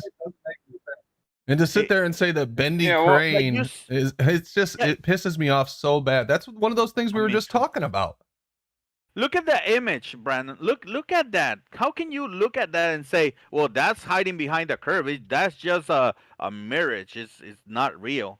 Like if you shoot at those things, you're not gonna hit anything. It's a fucking ghost. The extraordinary claim isn't that. It's the fact that 7/6R over, and we'll take the Black Swan, manages to resolve the image in such a way that this ball, which is 6/6R, resolves optically to the viewer to be flat as hell, past 10 miles. All of that imagery and all of the variances, just as exemplified in that small amount where the crane arms are wobbly, yet over all of that distance with all of the much greater variances, 7/6R manages to resolve the image as if it was flat with perspective. That's probably the Black Swan. Travis, you'll have to barge your way in, Trav, but we're listening. Hold on. The Black Swan is probably the normal state of things, and when the light's bending weird is when we can't see it. You know what I mean? We have as good of a claim to that as the ballers do that it's the opposite way. But Jeremy, why in the other photos everything look normal? No, really. Why does the platform, all the lines are straight, the booms are straight, and there's obstruction? Yeah, we don't even need the normal pictures because if you look in the chat, I posted 2 frames of the. I accidentally made it a spoiler, but there's 2 frames of the Black Swan video. You lost your geometric horizon. So can you please no more geometry. I wasn't finished yet. The point is, it's 2 frames of the Black Swan video, and if you look closely, those horizons are curved at both elevations. No, there's fucking. Isn't that interesting? Before you guys fire a lot of interesting. Wow, you are really reaching fucking deep in the fucking barrel tonight. This is the most. Hold on, guys. This is the dumbest thing perhaps he's ever said, and Ed said some really dumb things. Up on screen. Look where he put this line. I got it on screen, jackass. Everybody coming out of the woodwork. It looks to me like the horizon appears to be wavy to me. You guys are fucking retarded. Look at this line where he put this line. Look at that. Look at where he put this line, guys. No, just marvel at where he put this line. You can't even see the horizon. Look at how much turbidity there is. Oh, so now there is no horizon. That's it's not in front of these fucking things where it should be, is it? Is it, Ed? No, it's not. That's so not the let's point. ignore that and let's put a crooked red line. Because fucking Ed, bro. Dude, oh my god! This is exceptional, I'm man. saying the horizon is in front of the line? Are you kidding me, Brandon? Oh, come on, You Ed. do Come that on, man. You're trolling, dude. But it should be. Save that for the end of the year. We'll do like a top 100 dumb shit list thing. Oh my God, this is beautiful. Ed. Thank you. You guys gotta save this one. You can't be No, serious. his best is You no, can't his be best serious. is I know you're coconut not. is Thanks, not a Ed. closed container. Oh my god. Right, Ed? I have Coconut to not a make closed I have to container. make a clip of this. Is this live? Because that's gold. Of course it's live. Yeah, this is gold. Thank you. Oh my god. And you said that live? Said what? I say this: no more You know what you geometry. said, dumbass. I say this, Ed. did I No say more wrong? geometry, bud. He's butthurt. Ed's butthurt because he lost his geometry. I don't know what he's Lost his laughing at. geometry, now he's Did I got say to see. something wrong? Brandon, hold on, I don't Brandon. know, Throw that in Brandon. That's what Photoshop. I'm asking him. What did he? Hold What on, did you say? Hold on, Brandon. Throw that in Photoshop real quick with his line on it and make it crisp, so you can act. You know what I mean? You can see it when you make it crisp. Oh, okay. Yeah, let me see if I can do that. All right. If I mean, assuming that and I know the doctor's in the house, although not the doctor, he seems to have a more nobility title now. He's Ether Bandiness, but surely if the horizon was geometric, it might have some geometry to it. But from my looking at Travis's work, you know, these are things that are resolving to us from different points through different atmospheres. There shouldn't be a curve, even a straight line to it. There should be the optics of the lens, and then all the jiggly bits that we see in that ether bandiness. That's what the horizon is. It's the point of dissolution. There isn't a straight or a geometry to apply to it. Each little bit is different in how it resolves to us, and in most cases we resolve it as a straight line. But if we zoom in any Photoshop image, no, it's not a straight line, other than its overall geometry. But there isn't a defined line, even in resolution. Help me, Travis. Well, I actually don't need to help you at all, Adam. But so today I worked on a series of discussion points for an hour, and I'm going to break up my video into 10 to 15 minute segments today. But the reason why I decided to join in was because we're touching on the very thing that I actually was looking at with looming, swooping, towering, and sinking. I'd like both sides of the discussion to take into consideration going to your source when you're going to make a claim, okay? So if there's any baller on the panel right now, just a yes or no, in your opinion, is what is called the black swan is the reason why we see the entire platform built of looming? Yes or no? Anyone? Baller? Now they don't want to. They don't even know what looming is. Pretty sure that they were making these claims earlier. So any one of is the reason why we see the entire platform in what is called the black swan. Is that the result of what is called looming? Anybody? Anybody? Nobody's going to chime in now? Yes. Okay, so the answer is yes. Okay, thank you. In your opinion, is that same image distorted? That's not in my opinion. It's a fact. Yes, it's distorted. It's distorted. You can see. Okay. Okay, great. Great. Thank you very much. Now, I'm just going to say this and leave the grenade where it lies with the pin pulled.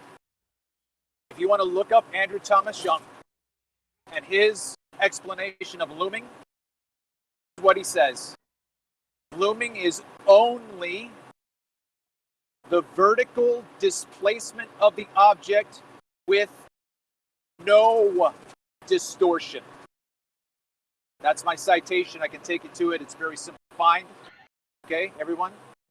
Does he state anything about only one type of refraction occurring at the same time, or does he allow for multiple different titles of refraction? No, he shows if you go to the plain truth. Hold on, Brian. Now it's not. It's all of them, right? Hold on.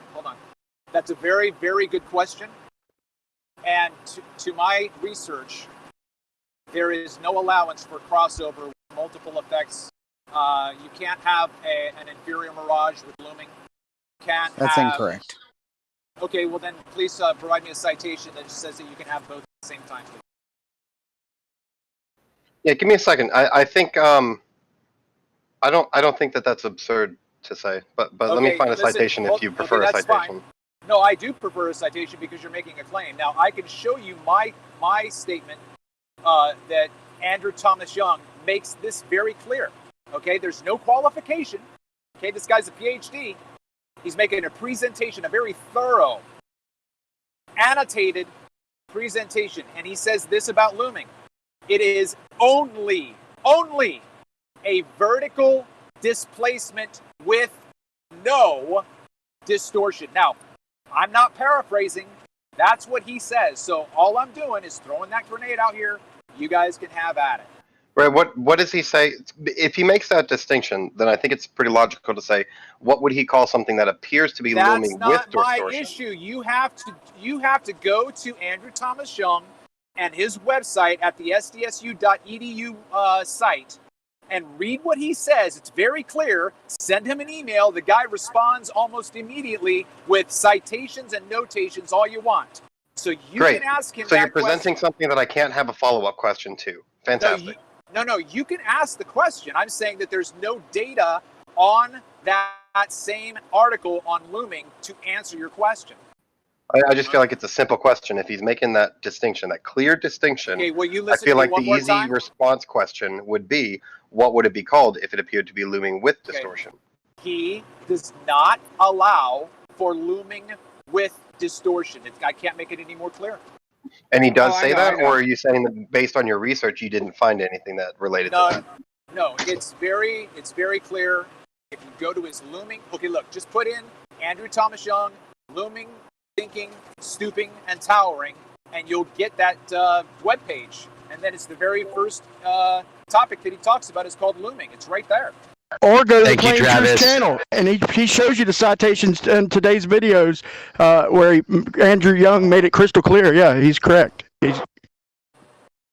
Thank you, Travis. All right.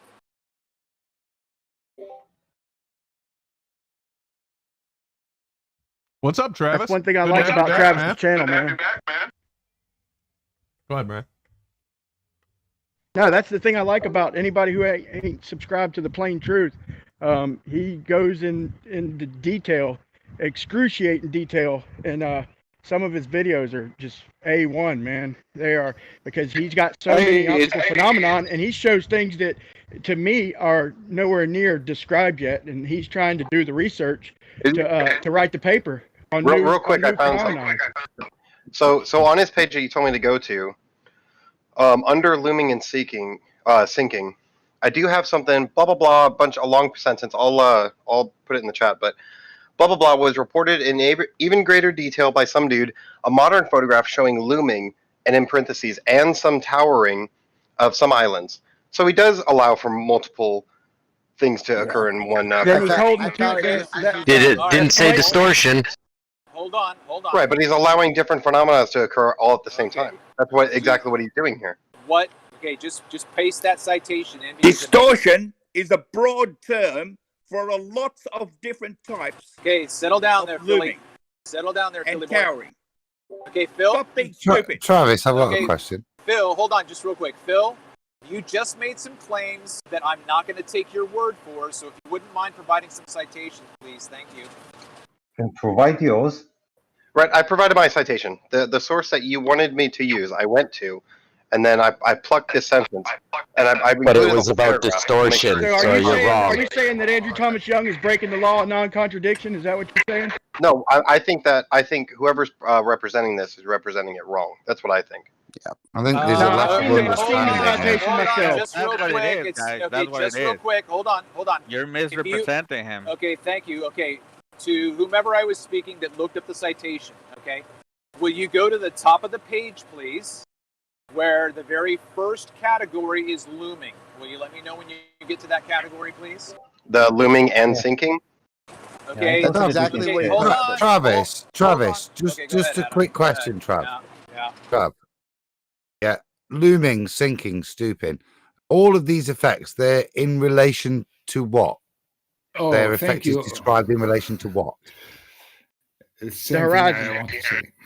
And with regards don't to talk Andrew about Thomas looming. Young's understanding, the horizon is geometric, yeah? Within 5%, obviously, Mr. Rumpus. Yeah, take away the 16% of 7/6R, eh? I'm Any sorry. of the effects described by Andrew Thomas Young are achievable within the Black Swan. Exactly. And I will No, say the it's same looming thing. because it's respect to the horizon. Go Rumpus. Okay, Yeah, let's go back to your paragraph. So again, going back to whoever it was that decided to look up the citation, that's fine. Are you on the page that has the heading looming? Yeah, I know what sentence you're referring to. I can see it. What is looming? Okay, so You have hold to on, answer the John, question. What is John, looming? He already did, John. You're gonna have to I agree. already told you, John. John, looming is the vertical displacement of an object that is normally hidden behind the horizon. Okay, so to whomever looked up the citation, no, it hold isn't. on. So Hang on, John. Whoever looked up the citation, all I'm saying to you is, in that first paragraph, when he says what looming is, that's what it is. It's vertical displacement with no distortion. No, wrong. Hold on. Okay, No. so He does say that. He does say that. No, He he does say doesn't. that. Okay, No, thank you. let me read. Yes, he does. Let me read. Let me see if I understand English. He says, Say it then. I'm looking where to start.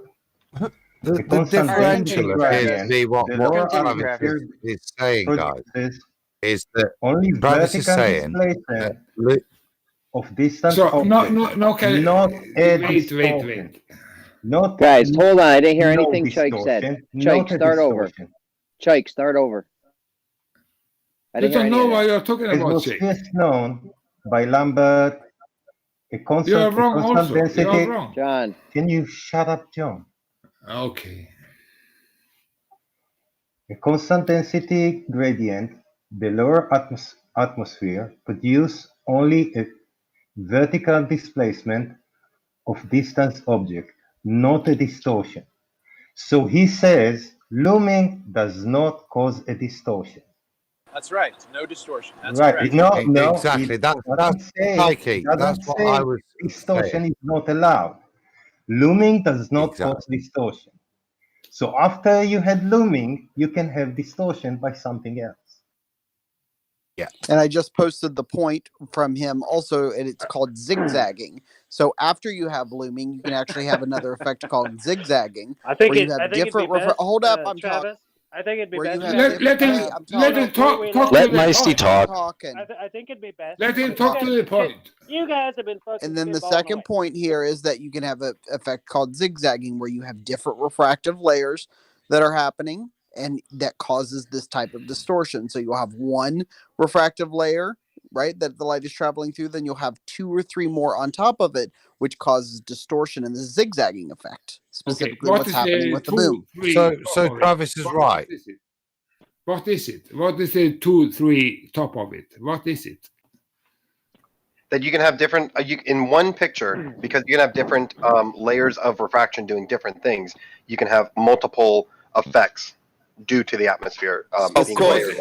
That's what he said. Specifically, hey, hold up. Specifically, it's called the zigzag effect. What is that?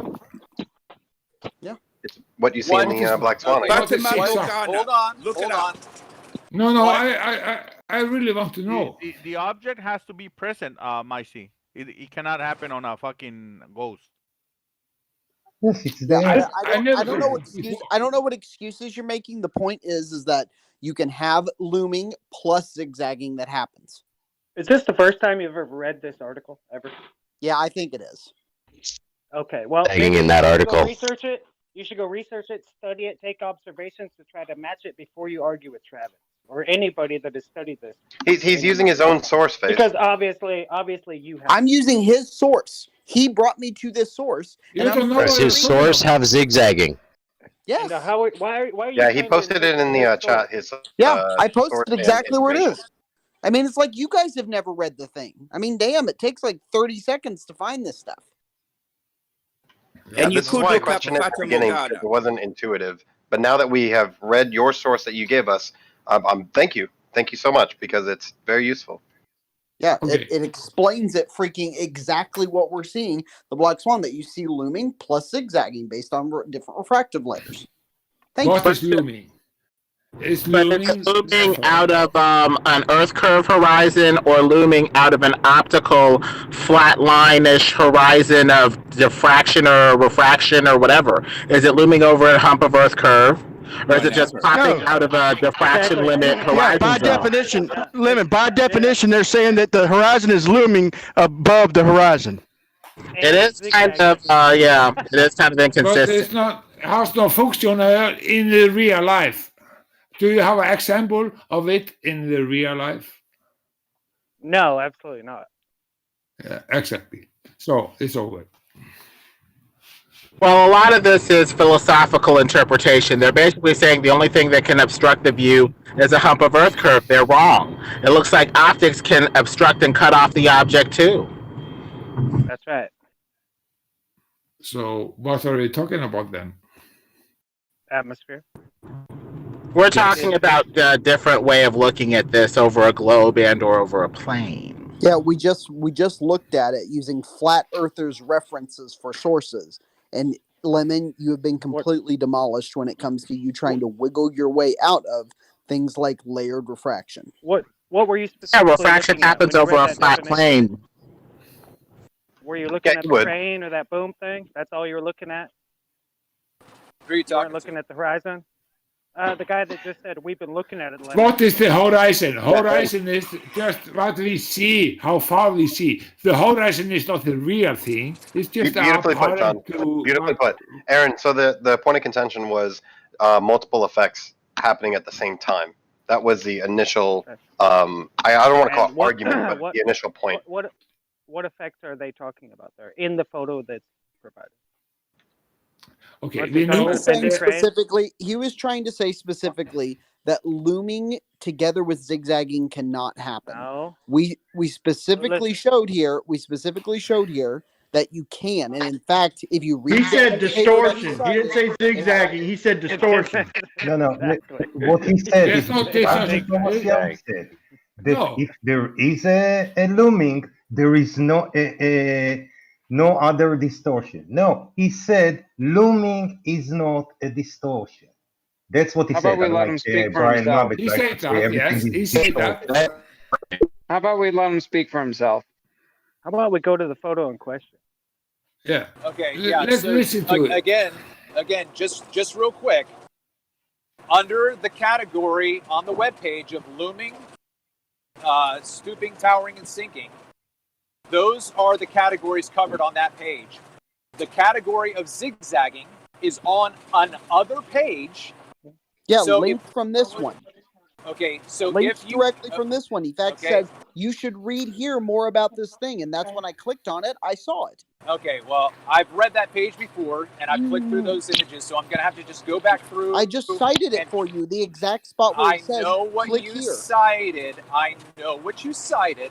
I'm going to have to go and look it up when I get home from work. Okay?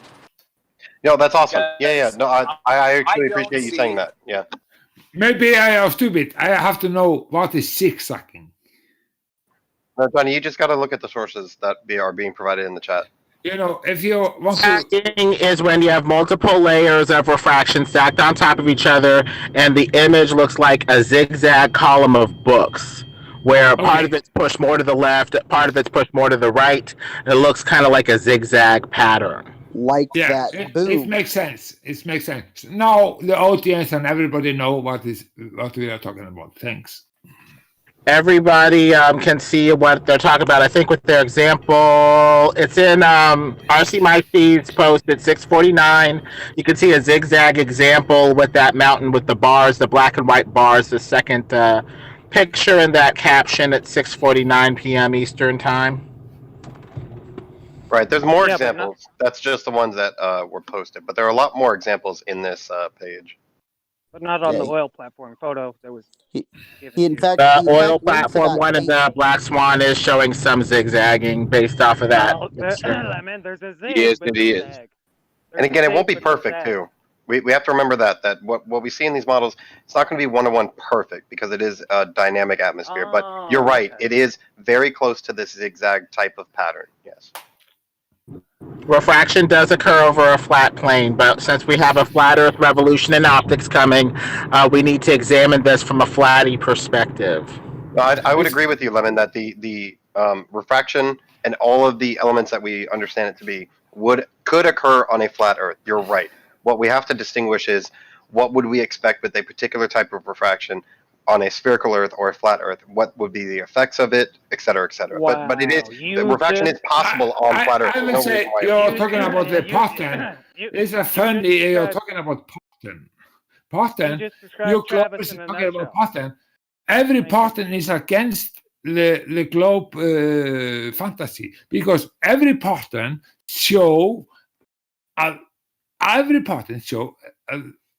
is fitting to the flat Earth. I'm talking about I can start with. You got it, Johnny. No, yeah, I'm coming it. The one that you always go to is a northern hemisphere 24-hour sun, and then we've already talked about you're not in the Arctic Circle. You're. I'm talking about the sun in the north. I'm talking about both flat and globe. That's the one you always bring up. I'm talking about the pattern of the air. The pattern of the air in the high, going in different directions, but it's always going in patterns. If you go through all models we see, you can see the hot pattern of everything is going with the flat Earth model, but not globe. You got that right, Johnny. We all converted just now because of that. Thank you for that. Shit, thank you very much, but no. If you think about it, I am right. Yep, thought about it. I think what happens is the diffraction limit forms the horizon in the foreground, and refraction makes stuff pop out of the horizon that forms based off of the refractive conditions, smashing or amplifying the 2D view of the object out of the horizon. I think that's what's happening. So diffraction forms the horizon, refraction makes things pop out of the horizon. Yeah, and I was talking about the jet stream. Jet stream opposing the Coriolis, I guess. That is a pattern, you know. So, if I can show you the pattern of jet stream, this makes sense. Beautiful. We look forward to a picture or. This makes no, nothing over globe. It's all over the place. So, what can you say about that? Go ahead and just show the jet stream. Show what you're talking about. I understand that English isn't your first language and you speak more languages than I, so I shouldn't shit on you. But you're not coming across clearly. But I think you should show a type of diagram for these jet streams that you're talking about. And it would be much clearer and much more productive that way. Okay, don't use it against me. I'm not. I'm not. It was a compliment. It was a compliment in a weird way because you speak more languages than I do. I have no room to talk shit, and I know you're trying and you're doing a very good job, but it's not that clear. I talk 5 languages. Okay. Yeah, it's more than me. Yeah. So, but I'm just saying, if the jet stream show the pattern and the hot, the air and everything, and show everything, if you look through it and study it, then you will understand it will not fit the globe model. Well, the most stable air layer would be a cold one. The hot one tends to be hazy and to give us these refractive effects over a flat plane more. But in places like Antarctica, you can see for miles and miles and miles through extremely stable cold air layers. Yeah, And it's not about the hot and cold. You can see it, but we have jet stream going in different directions, and they have used these directions from 50s, and they are using high altitude balloons in the beginning. Now they are using more and more physical, more technology to control everything. It's not satellites. It's high altitude technology. And if you really go through it, everybody listening and everybody that's listening to me now, they can go and Google it, and they will find a lot of. They have to do real great job. They can see and read. And there is a lot of companies now today that is in this business of high altitude drones technology. As far as I remember, you could find two, not more than two. It wasn't today, it was a few years ago, Johnny. Last time you presented it.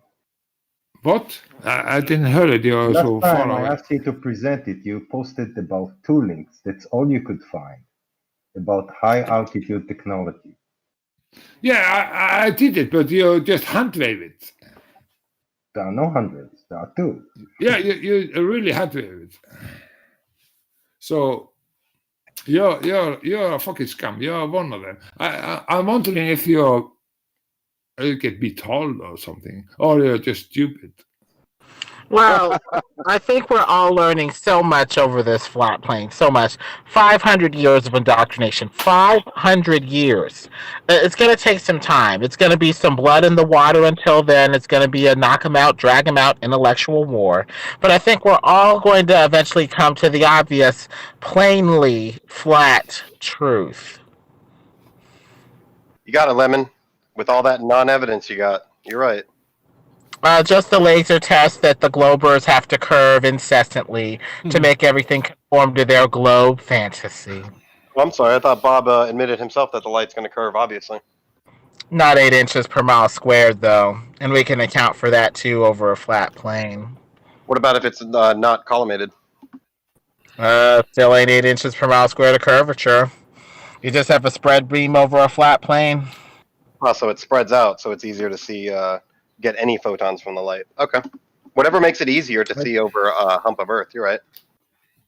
It would still be blocked by said hump and go straight off into the air if it was a ball. Depending on if that beam is collimated or not, right? It kind of depends if there's a hump or not, doesn't it? They broke their That'll be one collimator. part of it. Do you hand wave also self-evidence, the reality? You know, the sun, 24-hour sun. You cannot hand wave it. You have to take it in. Right. No, it's totally possible. Again, this is why I brought it up earlier, because I knew you'd bring it up. The 24-hour sun is totally possible on a flat and spherical Earth. I don't know why you go to this in the northern hemisphere. If it was a southern hemisphere, there would be a debate. There would be something to talk about. But you bringing it up in the northern hemisphere, I don't think there's one person here that says it wouldn't be possible on both models. Everyone knows that it would be possible on both models, Johnny. You're the only outlier in that. The debate comes in the southern hemisphere. I am talking about the north hemisphere. You can talk about the southern, yeah, but you cannot talk about it in the same time, in the same moment. You have to understand what I'm saying.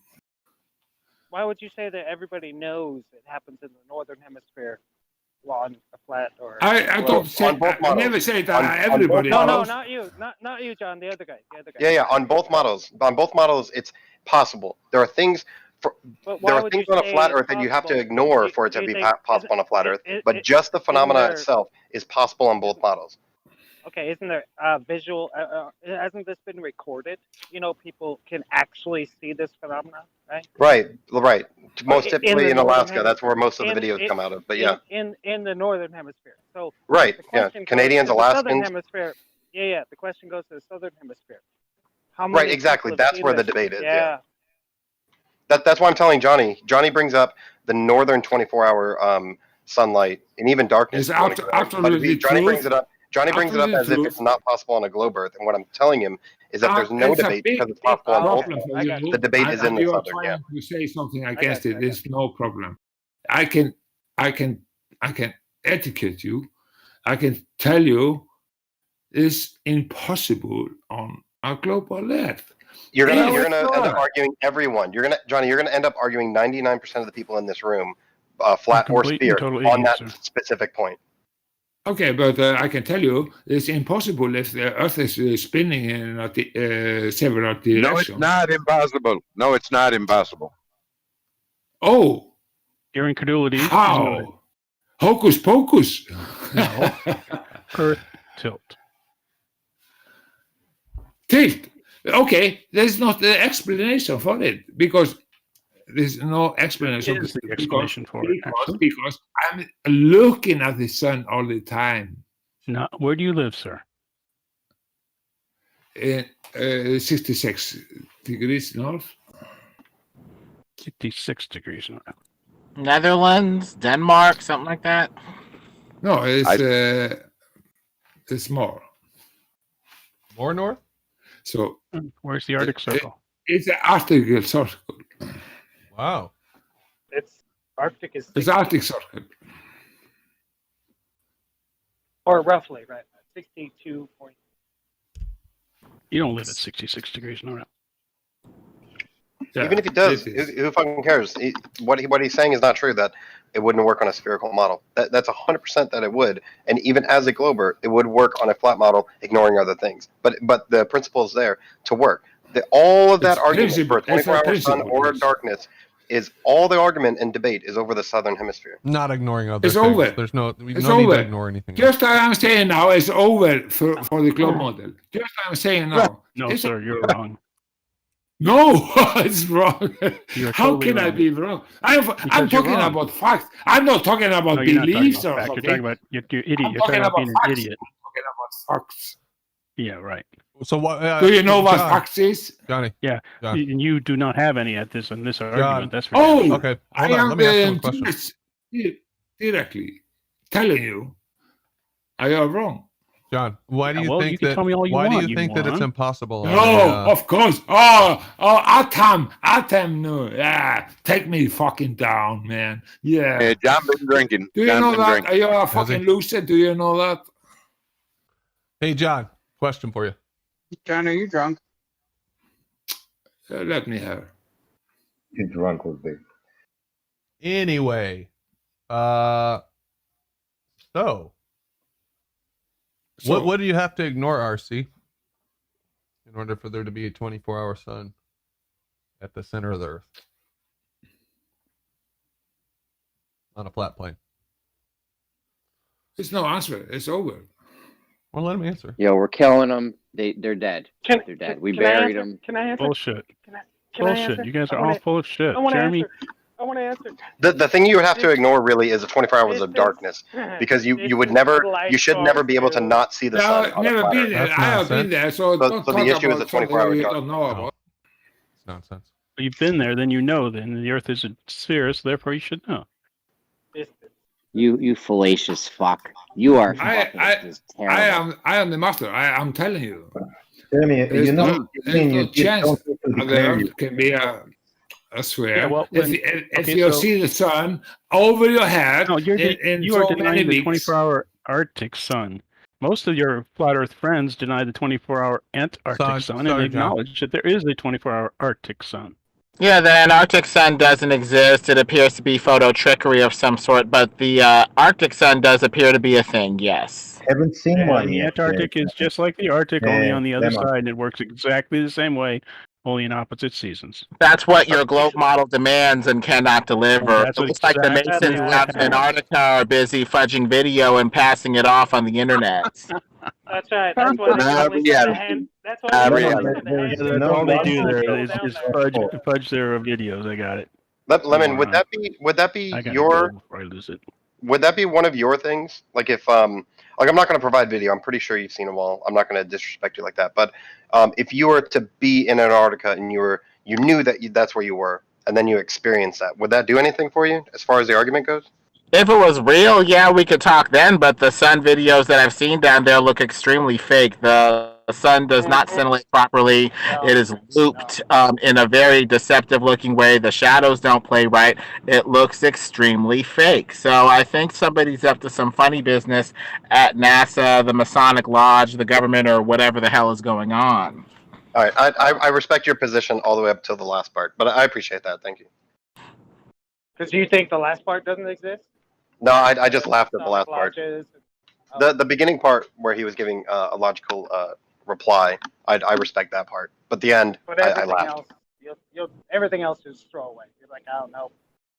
That just, it's just like tossing a net of name calling. Didn't really catch anything, but it was funny.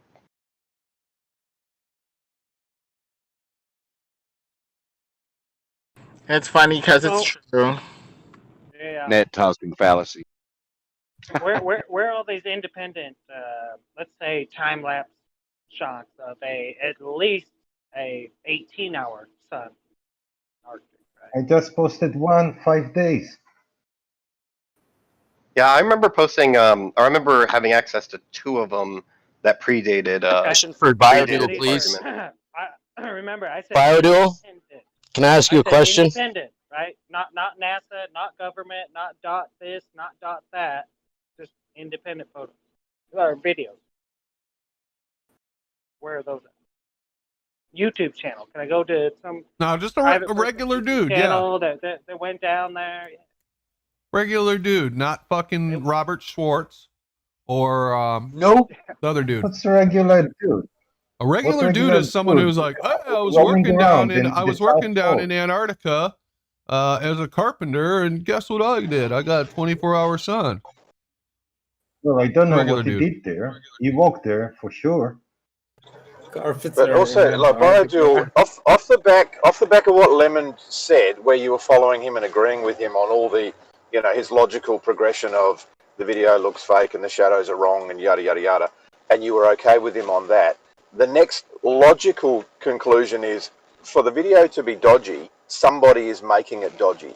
Now, Lemon's put names to the somebody, which you laugh at, but at the end of the day, you'd have to concede logically that if you can follow the rest of the conversation, then somebody with some motivation is the one who is putting out the dodgy video. Well, I don't agree that they're dodgy. I don't agree that they're edited. I don't agree that they're. No, I get that. I get that. Okay. But where you were at least conceding to his frame of argument, as to why he doesn't believe it. No, I wasn't conceding anything. I understood his position. That's all. I wasn't. Well, that's what I'm saying. wasn't then trying to. That's what I'm saying. Yeah, when I say understand. conceding, that's you know what I'm getting at. Like, Why don't you let him finish? Where you laugh, but No, yeah, it's all good. I understand his position, and we've talked about it a few times. So I think it would be wasted breath to dispute it and argue with him about it. But he is very clear about his position, and that's what I appreciate. Yeah, cool. Independent filmographers and all that shit. Photographers. What about those guys? Where can I find those in the Southern Hemisphere? Basically, let's even go down to the tip of Chile, right? Argentina, right? Where's my 16-hour sun? Well, you can't even find time and date data for when the sun sets below McMurdo Station in Antarctica. It just kind of disappears below, 60, 70 degrees south, wherever McMurdo Station is, which is kind of suspicious if they have, bases down there or whatever. So a bunch of this stuff is just really fishy looking, and so I'm just not buying it. I'd say that the northern 24-hour sun is real. The southern one is at best refracted light from far off. Exactly, it's not fishy. You can go. You can go look up northern 24-hour sun, any sun, right? With independent folks, right? Dudes in a cabin, right? Yeah, there's no trouble with the northern one. It's the southern one that's the pickle. Let's do it right now. You can go there if you like. Northern. You can get paid. Thousands of people go there every summer. Here's one. Norway. Here's one. Here's another one. Here's another one. Summer solstice. It's funny that we can find lots of them in the north, eh? Arctic time lapse, 24-hour sun. Iceland, midnight sun, Iceland. A real paucity of data in the south. A real paucity. Like I said, the real sun is far away and probably refracted light through the air off the dome, while the sun itself is far, far, far away. I wonder what the population is at particular latitudes and opposite latitudes. Man, you're always grasping. I bet there'd for be a a huge plausible discrepancy between explanation. north and south. Always Do you grasping. think for a that would make a plausible difference? Yeah, I Of think it course, would. there's a huge discrepancy. There's many more people north of the equator than south of the equator. And especially So a lot by, less when you go to the extremes at each end, too. Wolfie. So by implication, you're saying there's less people down there, That's because therefore less most of the footage. continents are in the north. Most people do live in the northern hemisphere. That is true. So The they don't technology have disparity, too. They don't have cameras. Actually, let's just go with the disparity of how many scientific people are up in the north catching the northern 24-hour sun, and how many science folks are in the south catching scientific, data of the sun and the rotation of the earth, all this shit. So who would have the better technology, Phil? There are thousands of people in the summertime. Who would have the best all technology, countries. Phil? The technology is the same wherever Researchers you go. or some dude in a cabin hunting moose, right? Well, of course, the scientists will have better technology. Ah, okay. Well, we But don't get that. they But also they are don't not go trying to track the outside. sun. They It's something don't go known outside already. trying to prove that the sun is around for 24 hours. They've Right. got better things to do. Well, then why have they Other posted people all the don't- crappy videos so far? Why have they posted all the crappy videos so far? Flat, you know. Phil, isn't that actually what they are there to do, mate? Isn't that what they're there to do? No, Yeah, pretty much, right? they're not there today. I wasn't there to look at the sun. I was there to launch the balloons and check the weather. In Antarctica? Launching balloons? To What launch the heck would balloons. you launch Tell us about balloons that, for? Phil, launching Yeah, let's talk about you balloons. launching balloons, Phil. Let's talk about that, Phil. Phil said the word balloon. Here we go with everyone exploding about that. In Antarctica. Wow. Yeah, he was having Just as we his know. kid's birthday party down there with balloons. That's right. What? Hey, Black Phil, what were you launching down there, balloon-wise? Weather balloons. Every 3 hours, actually. Okay. Nice. Bill, Dr. Phil, do you think any of these satellites or anything other than satelloons, do you think that there's anything actually floating up there, slingshot over the ball by globe gravity? Let me explain to you why that's impossible.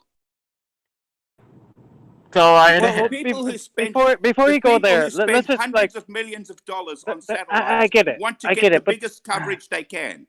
Okay, so you launch them from the South Pole, so that they Now, can we just launch circle around the weather South balloons Pole. from the South Pole, yes, not from the South And Pole. where do but those from- balloons go? Where do those balloons attach with satellites? Hey, taking back Eden, $20. Freemasonic dictionary definition of atheist. Such a state of mind can only arise from the ignorance of stupidity or a corruption of principle, since the whole universe is filled with moral and physical proof of a creator. Yeah, no kidding. Thank you, Taking Back Eden, Effie. Appreciate that. I understand, Phil. Just please tell us more about it because we are interested. Okay, so scientists are interested in what the weather is doing in Antarctica. It's a very, very large land mass, and it's unobstructed by other things on it, like populations and cars and all sorts of other things. So it's a very good way for us to get some pristine data. So of course they go there and they do launch weather balloons and check the atmospheric conditions, at different heights. But these weather balloons only last a short time because by the time they get to around about 38 kilometers, they explode. It looked like your satellite But dropped. surely all that's going to give you is the weather in Antarctica, and to be honest, who gives a shit? What does that benefit anybody? What do you mean, to be honest, who gives a shit? You don't give a shit, obviously, but we do. Well, the penguins might, Phil, but I don't know who else does. The scientists who are there do. It helps us to understand what's happening with climate change, for instance. Well, were they worried about climate change in 1965 when they were doing it down there? Like, climate change is a pretty recent phenomena. At that time, we were particularly interested in the ozone layer. Oh, back in the 70s, they thought we were over going Australia was receding very, very badly. How many of these hoaxes have you been involved with? Yeah. It's actually healed up now, hasn't it, Phil? CFCs, right? Hairspray. Didn't they think we were going into an ice age back in? Do you think that's a sensible question? Yeah. Phil, did you have bangs back in the 80s? Quite disrespectful. Yep. I think the ozone layer is either a lack of satellite coverage, since the satelloons can't get too close to the dome, and or these particles from the CFC or whatever are butting up against said dome, maybe making it a bit more electric and pushing the air back a little bit. But I don't think it's much to worry about. I think that they're giving us a lot of fear porn, a lot of fear porn. The ozone, what do you think? The ozone is not that far up. And I can promise you that at 38 kilometers... What if it was missing territory? There's nothing to bump into. Missing area they couldn't cover, right? Because on the globe model, they couldn't account for the larger spectrum of how far like a tracking device has gone, right? Oh, so shit, now we have a hole. We have a hole in this fucking globe, right? Well, of course, we've got lots more coverage now because we've got many, many satellites. What happened in the cloud? Where's your satellites in the cloud? Just be quiet. And a lot of those satellites are in the clouds. Sun synchronous satellites, which means that they go around the poles through the clouds. I say they're probably going in the ether wind draft that goes with the sun, moon, and stars beyond the firmament. There's probably some electromagnetic draft that they're following or something, but I don't think they're being slingshot over a globe. And these are on balloons? Ether in the house. Ether in the house. That's right. I don't have any ether in the formulas that I use to insert the satellites into orbit. You do have a bunch of numbers that you can ascribe any sort of cause to. So if you say 9.8 meters per second of gravitational pull, you could just as easily, since they're numbers, say 9.8 meters per second of ether pull or whatever. There would be no change. It just the only thing changes is how you explain the cause of the numbers. That's all. Didn't he just say though that the satellites? Didn't he just say how those satellites fell off after 32 hours or something? They fell down. They're not satellites. They're weather balloons. Don't be confused about those two things. Okay. But all the equipment, you called them satellites. I don't call them satellites when they're on balloons. Dr. Phil, I don't believe in this anymore, but what's the difference between satellites and weather balloons? What's the difference? Okay, so a satellite, by its very definition, is orbiting the Earth. Or orbiting an object. By its very definition, it's orbiting. Could both of them a just balloon be can't do that. Oh, okay. So could both of them just be hovering in circles over the flat plane? The balloons stay above the clouds. You can't be hovering. A satellite cannot hover. It doesn't have fuel, and these things can't move by themselves. And balloons can only stay in very small areas. So balloons can't travel around the world. Not true. The balloons, they can't. Balloons can't cover the whole spectrum. 88 days says that you're wrong. Mic check. Not at 38 kilometers, they can't. Whoever's saying mic check, you're coming in clear. You're maybe a little bit low, but they're just fucking ignoring me, you bastards. Listen, dude, the balloons stay over the clouds and the satellites go under the clouds. That's how it works.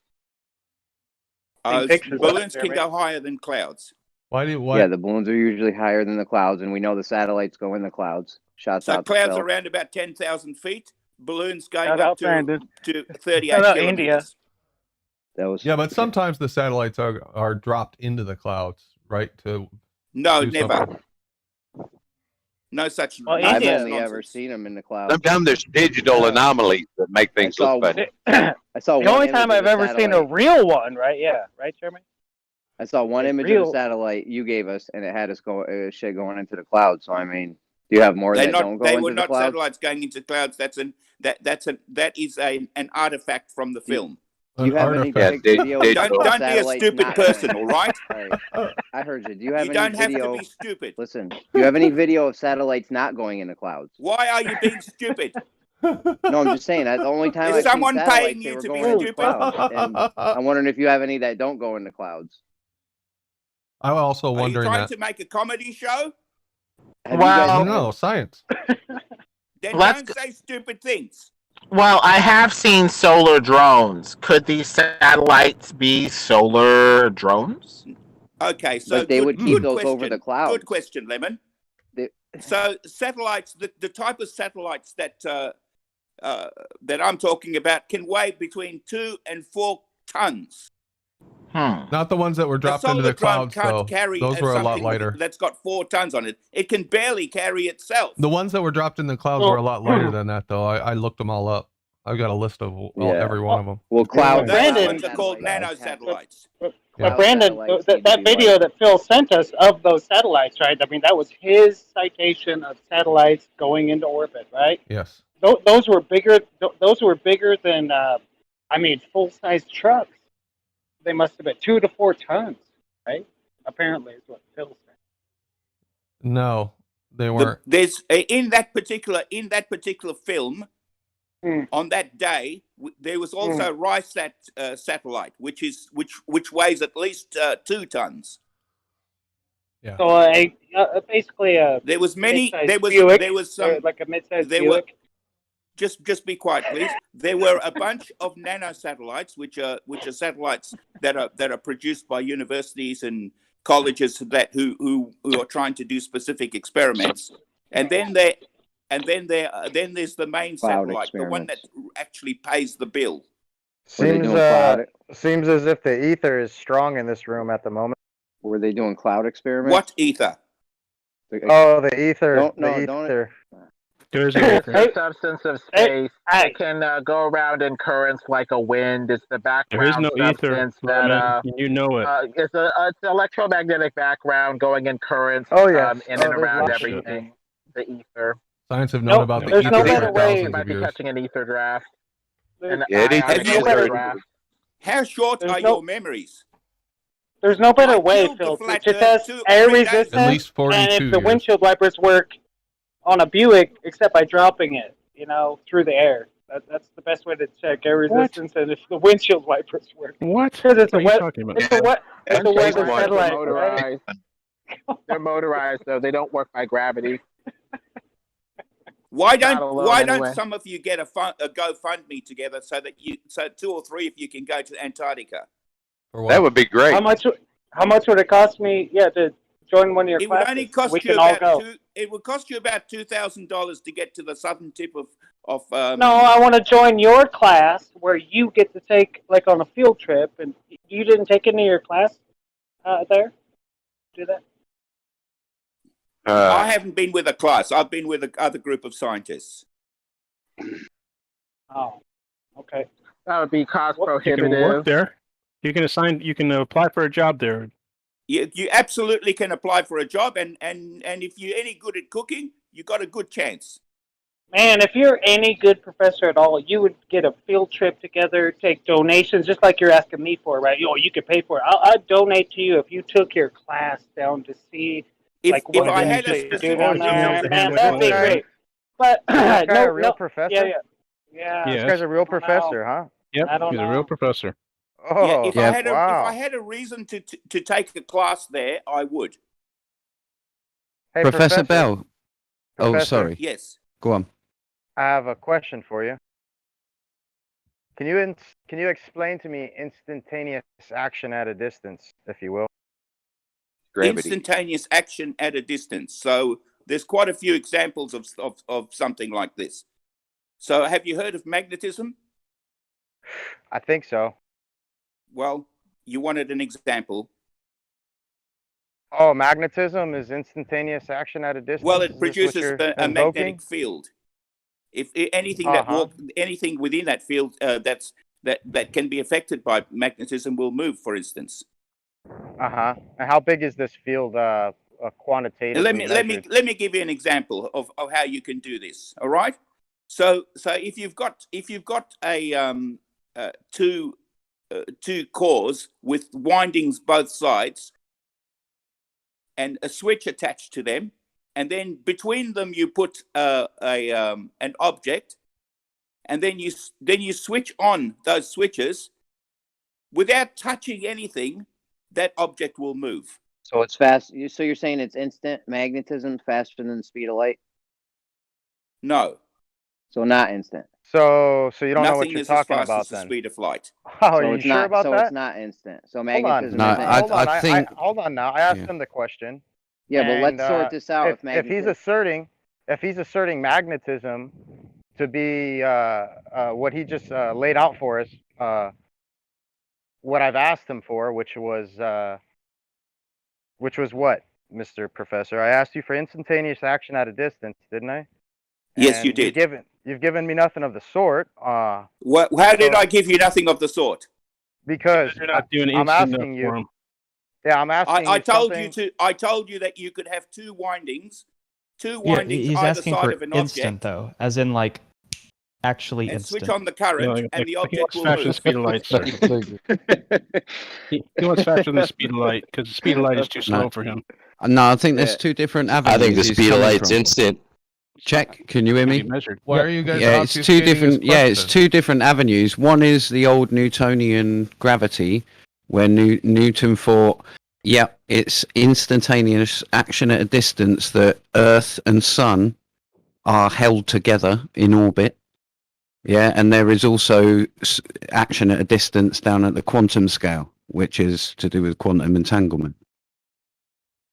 So it can be either or. And I don't know where Professor Phil was going with the magnetism, though. You're saying that Okay, magnetism well, is I was fast at a demonstrating distance. to you that you can have instantaneous reaction with not But by is not it touching anything. instantaneous, or just really, really So fast? faster than light, faster Well, than the really speed of light.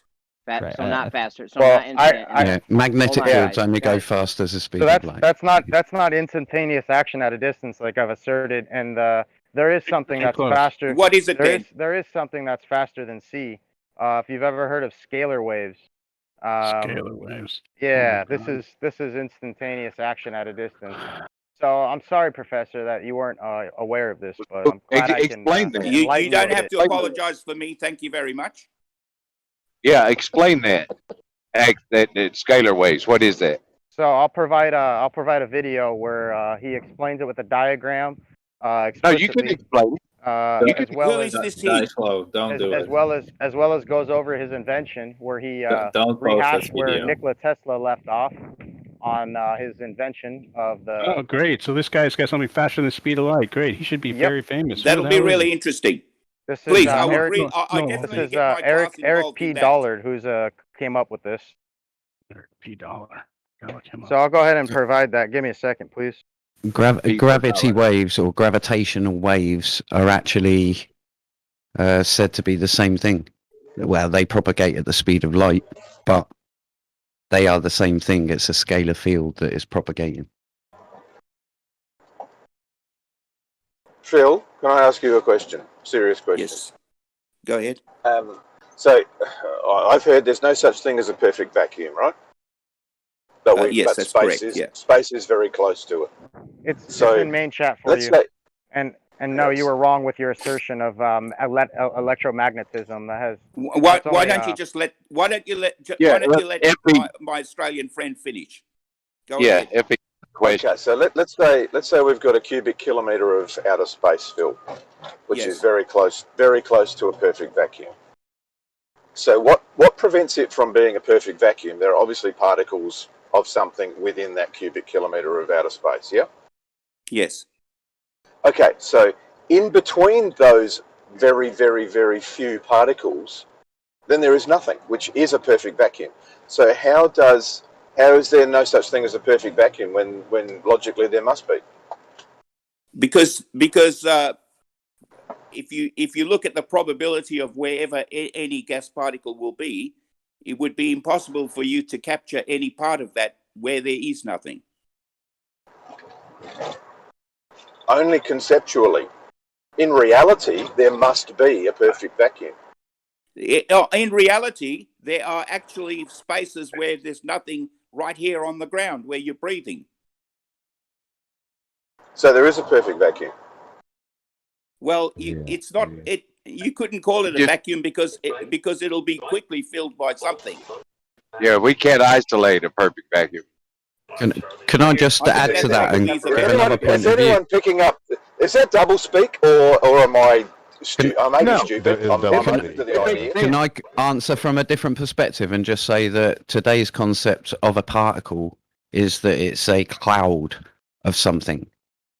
Yeah, so they are not said to be solid objects and then something in between. Everything's overlapping everything, but just at a certain distance apart. And then what fills those gaps that you're on about is plasma. There's plasma throughout the whole of space. So Glenn, is plasma ether? Are they kind of interchangeable words, or no? They're not. No, Okay. no. Plasma is freely detectable. Plasma is through ionized gases. Yeah, That's it. and There's a cult ether following of is it, the but- underlining field. Green, Let's that's say. the biggest pile of Ionized bullshit I've gases. ever heard. So it's made of ions. So then what are those Is there ions any made of? useful reason for your question? Would you like to pursue it further? Because Hey, Professor, I've got another question for you. No, Phil. I just thought, a vacuum. It was as simple as it was asked. It wasn't loaded. There was nothing else behind it. I understand your question, but the probability of being able to isolate an area where there's absolutely nothing is not practical. Hey, Professor, I got a question for you. Thanks for the chat. Can we create matter? Can we create matter? Yeah, can we create matter? Oh, I don't think so. Practically, no. Theoretically, So, yes. From light, so yes, last they've year's- done it at CERN. Last year's experiment shows quite to the contrary, that ultra high energy lasers pointed at each other will actually create matter at the apex. And Yeah, and this is there is the formula. It's a very famous one. It's called E equals MC squared. Yeah, that formula has got more holes than Swiss cheese. However, Really does it? Whereabouts? Is that the one that Tell me what's Einstein wrong with dreamt it. up you when know what he slept Einstein, on his toilet you know and what hit his Einstein head? means in That German? one's pretty accurate. I don't care what Einstein means in German. Just tell me That what's one wrong just with means MC energy squared. is equal to matter. And short stone is attributed for a funny name for what they call like retards in Germany at the time. Can you just shut up for a minute? Shut up for a minute. I've actually got a video that goes through both classical and quantum momentum. So have a look at that video. You'll learn something about where E Professor, equals MC squared comes from. Professor, Hey, maybe I can learn you Mic something. check, mic Professor. check. What's going on, everyone? Do you know what a galactic jet is, Professor? Do you know what what's emitted from a black hole at the geomagnetic precessional axis, if you will, of a black hole, Mr. Professor? Hey, Gleam, your statement about deep space. That's a bit rude, George. Come on, that's a bit rude and really suffering from Tourette's. That is. Yeah, shut up, George. Oh, goodness. Yeah, Gleam's so full of horseshit saying deep space. We'll approach it in a decent manner after the guy's finished his sentence. How for about God's wait sake. your turn, buddy? Get in line. Hey, I got a good video too. Okay, if you haven't got anything else, I'll just. Oh, no, he asked you a question. Oh, I've got a lot, Mr. Professor. I've got a lot for you. Well, why don't I you did just have a make couple it about easier? Antarctica. I had a couple about Antarctica, Professor Phil. Just a couple of facts, really. Number one, that a lot of the weather experimentation out there is to discover that it's actually got the clearest skies on Earth. Ridge A, if you look up specifically, has been highlighted as the point they're going to put the biggest telescope in the world. It certainly is a very, very, very clear sky, that's for sure, at times. And the other thing about it is that it gives us a pretty good indication of how climate change is happening. Yeah. And also, fact 2, though, is that it is actually net highest continent on Earth as well. Yes, it is. Yeah, and then there's Although it doesn't have the highest peak, does it? no, not at all. Right. But the third point would be, as you suggested, Phil, I was salute to you for even saying it. There is actually 90% of humans living in the northern hemisphere, and only 10% of humans in the southern. Therefore, that sounds right. Yeah, the northern hemisphere Professor. is the most populated and the most polluted. So the skies are going to be the most polluted. If you think about that with a high 2 seconds, I'm just finishing.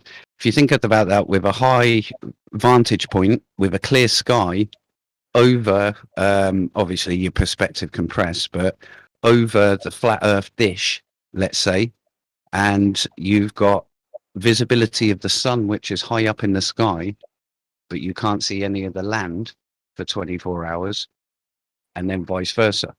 When you're down in that smog, in that pollution, the sun disappears for the 24 hours.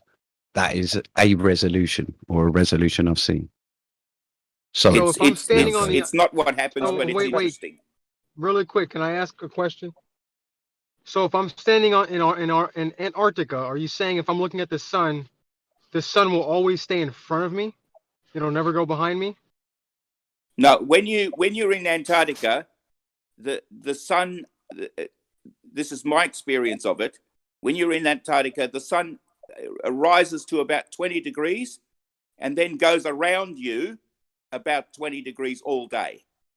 And it actually dips some of the time. So and then as the days progress into January, then the sun starts setting for a few minutes, and then eventually for hours, and then eventually it doesn't even rise at all. Yes. So, Mr. Professor, what can you tell me about gyromagnetic precession? So I think you must be referring to the movement of the Earth under a gyroscope. Is that what you meant? That sort of precision? Not at all. Gyro. G-Y-R-O. I know what you said. Why don't you tell me what's your point? Cut to the chase. What's your field of study, Mr. Professor? Well, tell me what you think. How about Lamar precession, Mr. Professor? What can you tell me about Lamar precession? Nice, slow. Stop jumping the topics, man. No, that's the same topic he's talking about. He's not well versed, or otherwise he would be sharing and enlightening the audience here. So let's stick to something he's better well versed at. What's your profession? But you're just throwing questions at him. Are you getting to a point? Those are the same questions. Right, but are you getting to a point? What are you well versed in? Since you wanna ask him questions, I'm trying to get a gotcha. What are you well versed in? That's a good question. Can you please not hide behind your audience and step to the podium, if you will? What's your field of study, Mr. Professor? You guys are all over the map. I'd like to ask Gleam something real quick. What's your field of study, Mr. Professor? Stating that space is filled with the title of doctor. You can call me Dr. Bell if you want. A doctor of what? What is this? Right. I don't think we all have 20 PhDs, so it doesn't really matter. He's a professor of physics. He's definitely a professor of physics. He's a professor of physics, and he teaches. I'm talking to the man himself. But not particle physics. So don't go. You can't say there's a speciality in such, and you got to be fair. So let's stick with geomagnetic precession then, Professor, since you want to hide away from this subatomic scale, if you will. So. Go ahead, Dice. Take it away. I'm actually not interested in your question. Okay. All right. Okay. All right. Hey, Phil, Mr. Professor, let me ask you another question then, Mr. Professor. He's more on the astronomical scale. There we go. You add doctor to my name, and I'll ask your question, Mr. Dicelo, and then when you're done, let's hear about your profession, Mr. Dicelo. Yeah. So why is it, Doctor, that when we see light passing through a medium such as glass, it somehow slows down, then magically speeds back up and hits the gas pedal without breaking the law of conservation? It's not magic. Energy? Oh, it's not magic. Not magic. It just somehow speeds back up, eh? I can explain it to you, but it's not magic. Interesting. Let's hear. Interesting. Let's hear your presumptions. I have it on one of my videos. Go and watch it. No, it's a lot more complex than I'm prepared to talk about right now. I can explain it in the current mainstream way. Mr. Professor, let me ask you Go right this, ahead, then. Clem. Let me Yeah, ask the you this, mainstream. Doctor. The mainstream. Why is a 5-watt laser different than a 5-watt light bulb? 5 watts is 5 watts, eh? So what's taking place? A 5-watt laser is collimated. Collimated. Oh, is this the word you're going to use? Does this have anything to do with coherent? And not versus, only that, incoherent? it only has one frequency as well. Does this have anything to do with coherent versus incoherent? Mr. No. Professor? When you buy a 5-watt laser, they state what's the power of the light that comes out, and when you buy a light bulb, they state the electricity consumption. Those two different things. That's quite correct. 5 So watts there's a is difference 5 between watts. what the Please. output and the consumption that a light bulb has. Mr. Professor, can you tell me what the difference between point source Are versus you just non-point incapable source of saying doctor? Doctor, can you tell me the difference between point source versus non-point source? So what what do you think a point source means? Guy anyway? What's the answer? Does he think? What's with you, George? What's the point to be made? Why are you guys after afraid this of line questions? Well, I mean, I don't think it's. I mean, I think Phil's been answering the questions, and I would assume that. I mean, he's doing so gleefully, or maybe not happily, but at least he's willing to answer the questions. The point is, like, where is this leading? Is it just going to be like 15 questions and then okay, that's it, thanks? That's what it seems to be. Basically, I'm curious. It's like, he doesn't know the answer. No, it's like, he doesn't know the answer. Oh, are you really a professor? Yeah, Dicelo, what's the difference between a thermal calorie and a food calorie? What's the difference between a food calorie and a thermal calorie, Dicelo? Yeah, okay, bud. I'm not the professor. Yeah, am I? well, okay, you're into questions. I'm asking you a very... Is he claiming to be a doctor? I guess he's under the impression that professors are supposed to know everything about everything. Well, no, I mean, maybe just their field. If you're supposed to be a professor of physics, I feel you should have an understanding as to certain things. Well, what are you a professor of? I don't know. Why are y'all interrupting his questions in the first place? Let him answer. Because they're dumb questions. They're dumb questions. Yeah. I'm trying to get a gotcha. Let him answer the question or let him pass it on to somebody else. Okay? Are these dumb questions, Doctor? See if you can ask some questions that relate to the main topic of this, which is flat Earth. You want to talk about flat Earth? Okay, yes. Sure. Doctor, can you tell me about the archer fish and how it's able to adequately use Snell's law and refraction through a medium denser than the atmosphere and still be so precise? How is this fish so much smarter than majority of humans, Doctor? I'm not a biologist. Yeah. All right. So, how about magnetism, Doctor? Hold on, I got a question that relates. I got a question. Why don't you just ask some questions that lead somewhere? Yeah, let me ask something. When do we get to ask Dicelo some questions? Hey, Doctor, hold on a second. Got a free moment. I'd like to. Damn, Brian. I'll wait. Your mic's blowing. I'll wait. Hopefully that's a little better. Hey, when do we get to ask Dicelo some questions? Hold on a second. Let me give Phil one more question.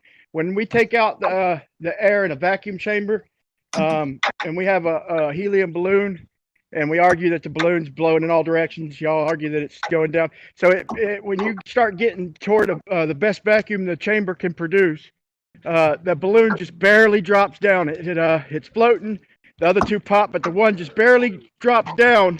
Wow, is that dropping down at the same speed? Is that dropping down the same speed as a lead ball? If you manage to get all of the gas out of a chamber, and then you put a balloon with helium in it, the helium balloon will fall. So that last little bit of air that y'all saved, them last few molecules that are left to get it down to to whatever tor or zero is enough to make the balloon that's barely dropping catch up with a lead ball that's dropping. There are other things in place, including some of the gases actually escaping from the balloon, because you can't make a balloon that's leak proof. I sure would like to see that though, and all bullshit aside, I'd like to see some light gases enclosed in balloons or balloon-like material dropped in vacuum chambers, because to me, when you get close to the density of your medium, is when the difference in rate of fall starts coming very apparent. Like in water, if we drop two metal balls like iron and lead, they're going to fall about the same rate in air. But if you drop them in water, you'll see that the lead will drop faster. The denser material will drop faster in water. So it's something I would like to see anyway. No, it won't. Mind if I take a whack? Take a whack. All right, cool. So Dr. Phil, it's a two-part question. The first one's yes or no. Have you heard about the temperature which magnets, if they're raised to this level of temperature, they lose their magnetic abilities? Yes, of course. Okay. That's wrong. They do not lose their magnetic ability. They just lose their permanent magnetism, and magnetic field can still exist in a ferromagnetic material that's raised to Curie temperature. Okay, so George, let me explain it to him. So the reason that things are magnetic is because their crystalline structures line up. I actually wouldn't say it's physical though, because it is physical. There's nothing under a microscope physical that would account for any anatomical indifference between an item before it becomes a magnet versus after. The only there is. The only attribute to a difference would be within its qualitative attribute, not within its quantitative attribute. That was just word salad, but let me just rephrase it. I drew a dice flow here. If you magnetize a piece of iron, there's no physical change that occurs. Yes, Doctor, there is. Let me ask you. After 11 or 12 inches, can we effectively still measure a magnetic field with a Gauss meter? I love it when people don't understand what you say and call it word salad. I get it all the time. So if you take a what's the piece proximity of of a metal Gauss and rub meter, it with a magnet, Doctor? You'll What's the proximity of a Gauss eventually meter, Doctor? the crystalline surfaces at the surface of that will align, and when they align, that then becomes a magnetized. Are you talking about the Millen index? Object. Is this what you're referring to, Mr. Doctor? Mr. Doctor, I wouldn't answer any more of his question. Do you think that my PhD will just suddenly disappear because you called me Mr.? Mr. Doctor, you can answer a single one, left lane. He just wants to be a condescending prick, I guess. What about the Millen index, Doctor? I'm not interested in your questions anymore. Well, this is the assertion you're making. Can someone else have a go? Are you not aware of what crystalline molecular structure is? I'd just like someone else to have a go, please. I've had it with you. Oh, Doctor. Daislav. Yeah, he's a professor. He's not a doctor, I don't think. Thank you, Put the Daislav. lime in the coconut and you mix it all up. How about somebody else? He asked to be called Dr. Brandon. Keep the topic on flat Earth. Daislav is just being an asshole, Professor Phil. Right. Let's I know he is. Yeah. I apologize, Doc. So let's go to flat Earth. Come on. Why do you think the Earth's flat? Why globers are so stupid? Because it looks flat. Because it looks flat. Why globers are so stupid? Why you Why you believe in the globe? Why for many reasons. Why do you believe? You just believe. You have no evidence, mate. Just believe. Job dependency. Believe it's you can't know something without believing it. No, you believe. You just believe.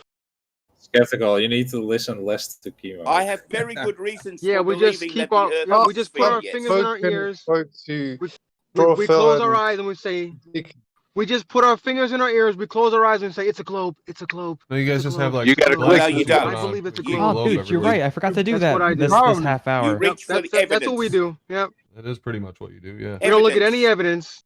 Well, you gotta click your heels and you straight see, down. like, if I show you a square, you'll say, that's circle.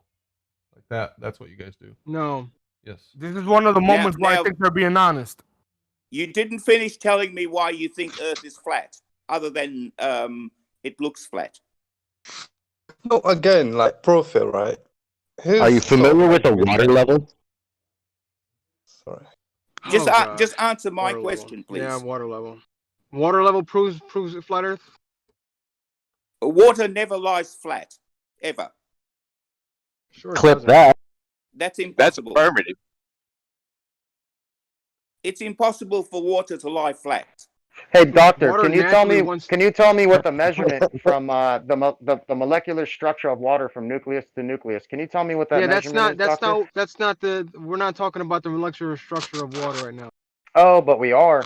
Well, but we are. Yeah, Really? you Tell me asked how that how we relates prove to it. flat Earth. Why does I water can tell you about want? the molecular structure of water easily, but I just don't know how that relates to your flat Earth. Why does water have surface Why does tension, water doctor? naturally want to? Why does water always naturally want to form a sphere? Hey, doctor, let me ask you something. That's a good question. Nice You're calling a puddle of water a sphere? That's a fair question. That's a Doctor, fair let me question. ask you a question, But, doctor. but when if you're I had comparing jet a drop dry- of water with no land in it to the entire world. With no ground.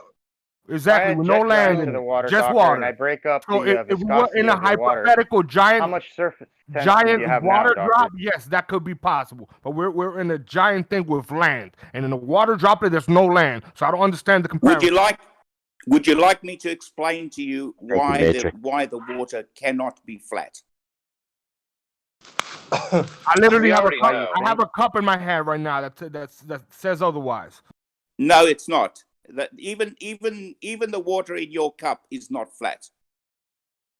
Yeah, well, in the industry, we use water to level out things because it is flat. So try again. Elaborate on your relativity. You use the bubble. Okay, you great. use the bubble so inside if I a can tube. get quiet for about 3 minutes, I'll explain to you why water. That's not how water level works, B-ball. There's That's no how spirit bubble level in works. water level, idiot. Water will do the same thing. Would you like to A give me level 3 doesn't minutes so prove that I flat can Earth. explain to you why water cannot be flat? I could do it for you in a lot less you're time than moron, 3 minutes. Profile. Can I go now? Can I try that now? It doesn't take 3 minutes though. So You water contradict molecules. reality. You contradict fully reality, Profile. We just said 3 minutes. Could you manage 3 minutes of quiet? We don't need that because you completely go against common sense and reality. That's Why negative. don't you just be quiet for 3 minutes then? And then after that, you can say what you like.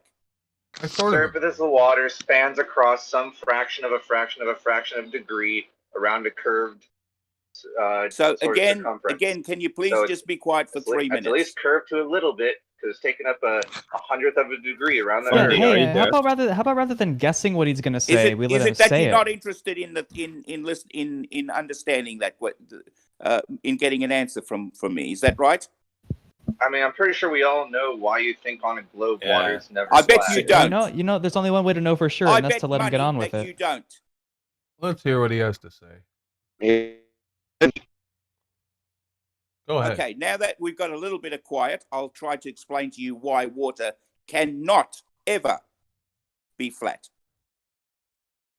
The reason for it is because every single molecule of water is attracted to Earth's center of mass. And each and every molecule of water will try to get as close to that center of mass as possible. The only way for that to happen is for it to form a sphere at the surface. Bro, that is doesn't matter. bro. This Can guy you is show a a demonstration? Water is. Oh my I'm good with that. If you can show me a demonstration. Oh my god, bro. It doesn't matter where that water is. Oh my fucking god, It bro. will still be the same. You really used the So when we use a water level out in real life, funny about that. I mean, so when we use a water level out in real life, you're telling me that it's not showing us level, flat in between the two waters. How do you think a water level works? Brian, in surveying, B-ball, this is way over your head, bud. Listen, you think a water level has a bubble? B-ball, you think a water level has a bubble of air? So let me talk to Phil, please. Brian, can you answer my question? In surveying, Phil, are like horizontal. he's Wait, stop. Brian, You don't need to be a surveyor to take a water level, to take a tube of water. Okay, you don't need to be a surveyor to take a tube of water and see that both ends are level on each end, and it's a straight line in between them. And anything higher than that is a rise in elevation. Anything lower than that is a decrease in elevation. So how do you think it works? Yeah, over water, that's different. So Brian, in surveying, are horizontal and level the same thing? Pretty much. Horizontal is perpendicular to the plumb bob.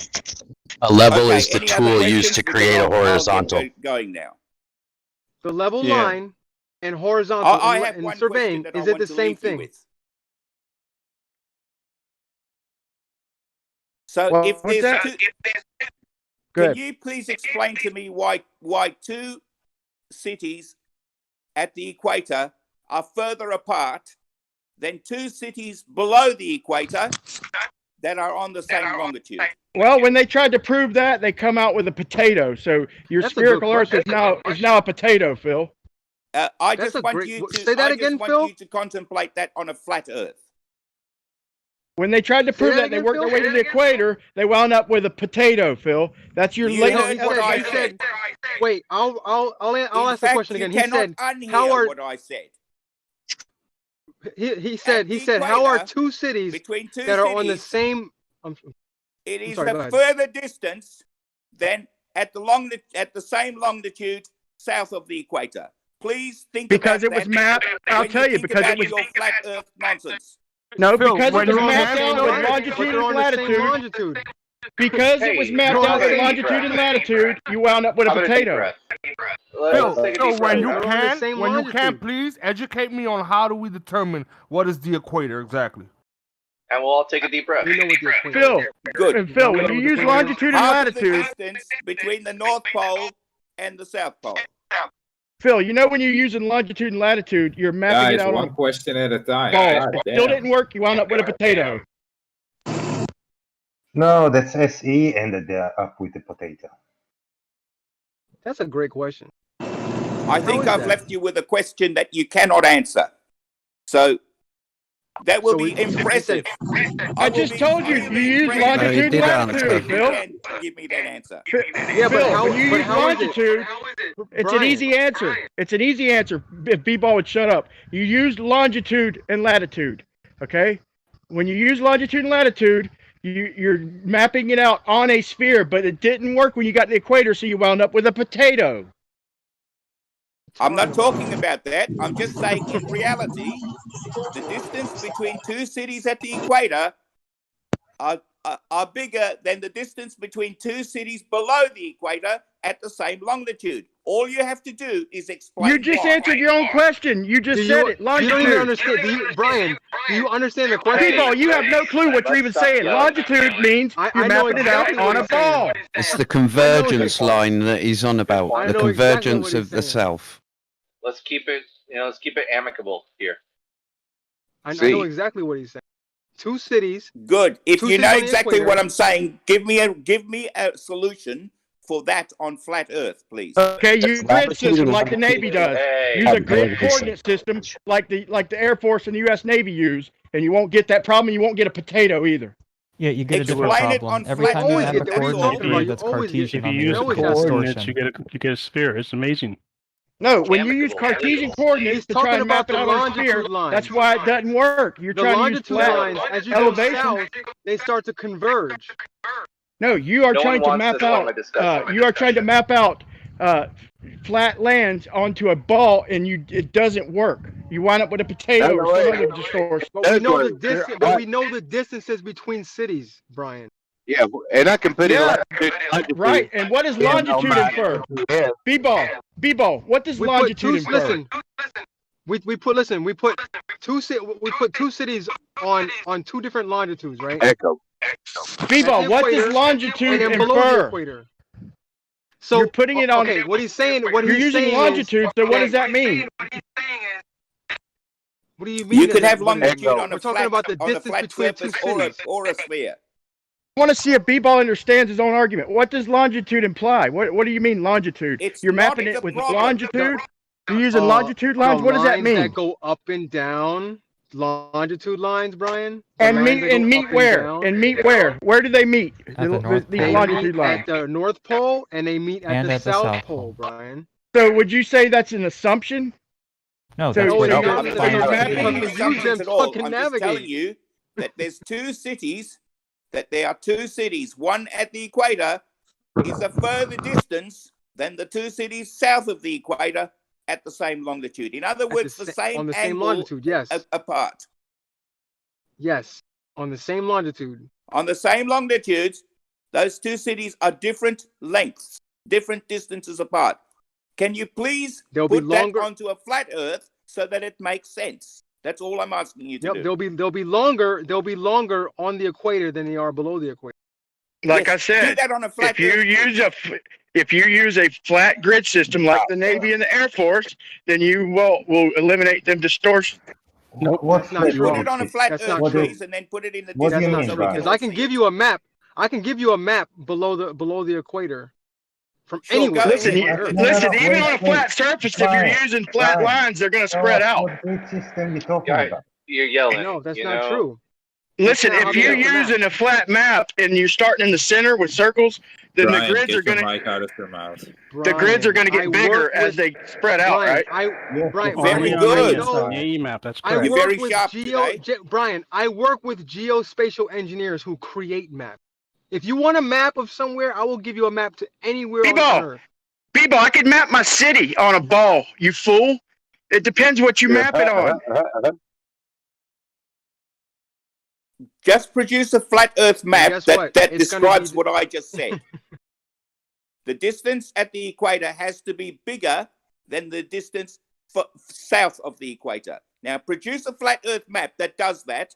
I will be extremely impressed with you. Say that again. Bigger at the equator than where? It's a rectangular looping model. Listen, No. the distance I between don't think you've all longitude got lines what Brian said. are shorter below the equator. Glenn, can you elaborate on what I'm trying to tell them? Let me just say that the actual stones that have been laid down as the datum points, they are man's construct, and they are built based on a globe. Okay, so of course they will go along and they will say, yeah, well, this on this bit of land is supposed to converge in. So what Brian is basically saying is this imaginary coordinate system that has been built will converge. What came first? Glenn, you the forgot globe, this. The globe or Glenn, the, It's like using GPS to prove GPS. The globe would have come first. The It's globe like would have come it's like first, and you would have chalking mapped out a those football stones. field. It's like correct. chalking out a football field and using it to prove a football field. Look, however you map it out, that's what you're going to get.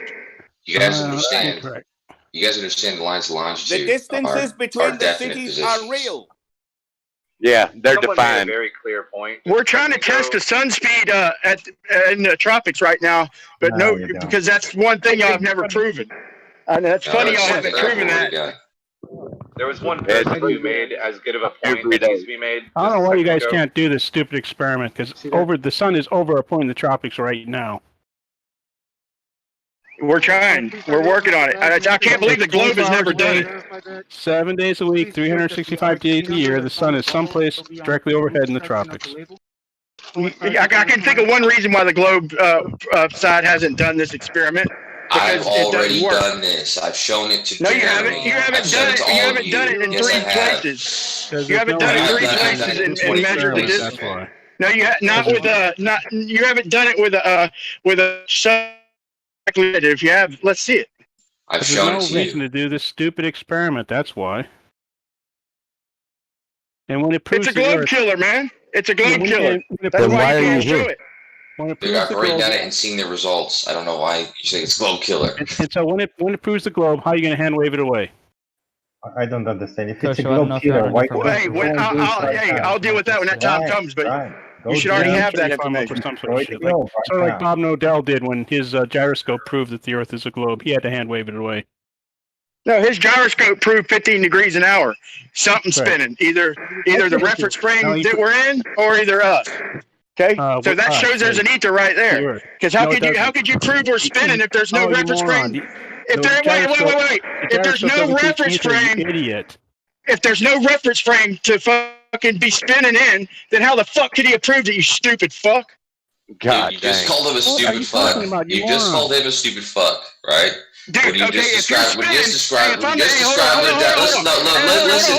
dude, I understand you have something wrong. You want to keep talking, dude. Kosho, if I'm spinning in I a don't know house, why anybody would try to have a conversation with you. Kosho, if I'm spinning inside of a house and the house is open, no, they don't want to hear this, do they? They don't want to hear this, do they, folks? If I'm standing inside of a house. All right. Wow. What an end. I see we just got a super chat. Earth circumference 2491,901 miles. 24,901 divided by 24 hours. Sun traversing it 1037 miles per hour. On the equator. Yeah. That would be correct. Yeah. Okay. Well, guys, that was fun. Good way to start off the week. But we'll be back tomorrow. I didn't do final thoughts because Phil was in and we went longer than normal. But thanks a lot for being here, guys. Taking Back Eden, thank you for the super chats. I think there was one from Cleary that I missed. So I always miss Cleary. I'm sorry, Cleary. I apologize for that. And for some reason, it doesn't show me in YouTube. But anyway, thanks, guys. Thanks to the mods for keeping it cleaned up out there. And what's that guy's name? M. Scott Beach. Just go watch another show, dude. You know, if you don't like it, go watch another fucking show. And Jose, I don't need your tips, so you can keep them to yourself. But anyway, all right, guys. I'll see you tomorrow.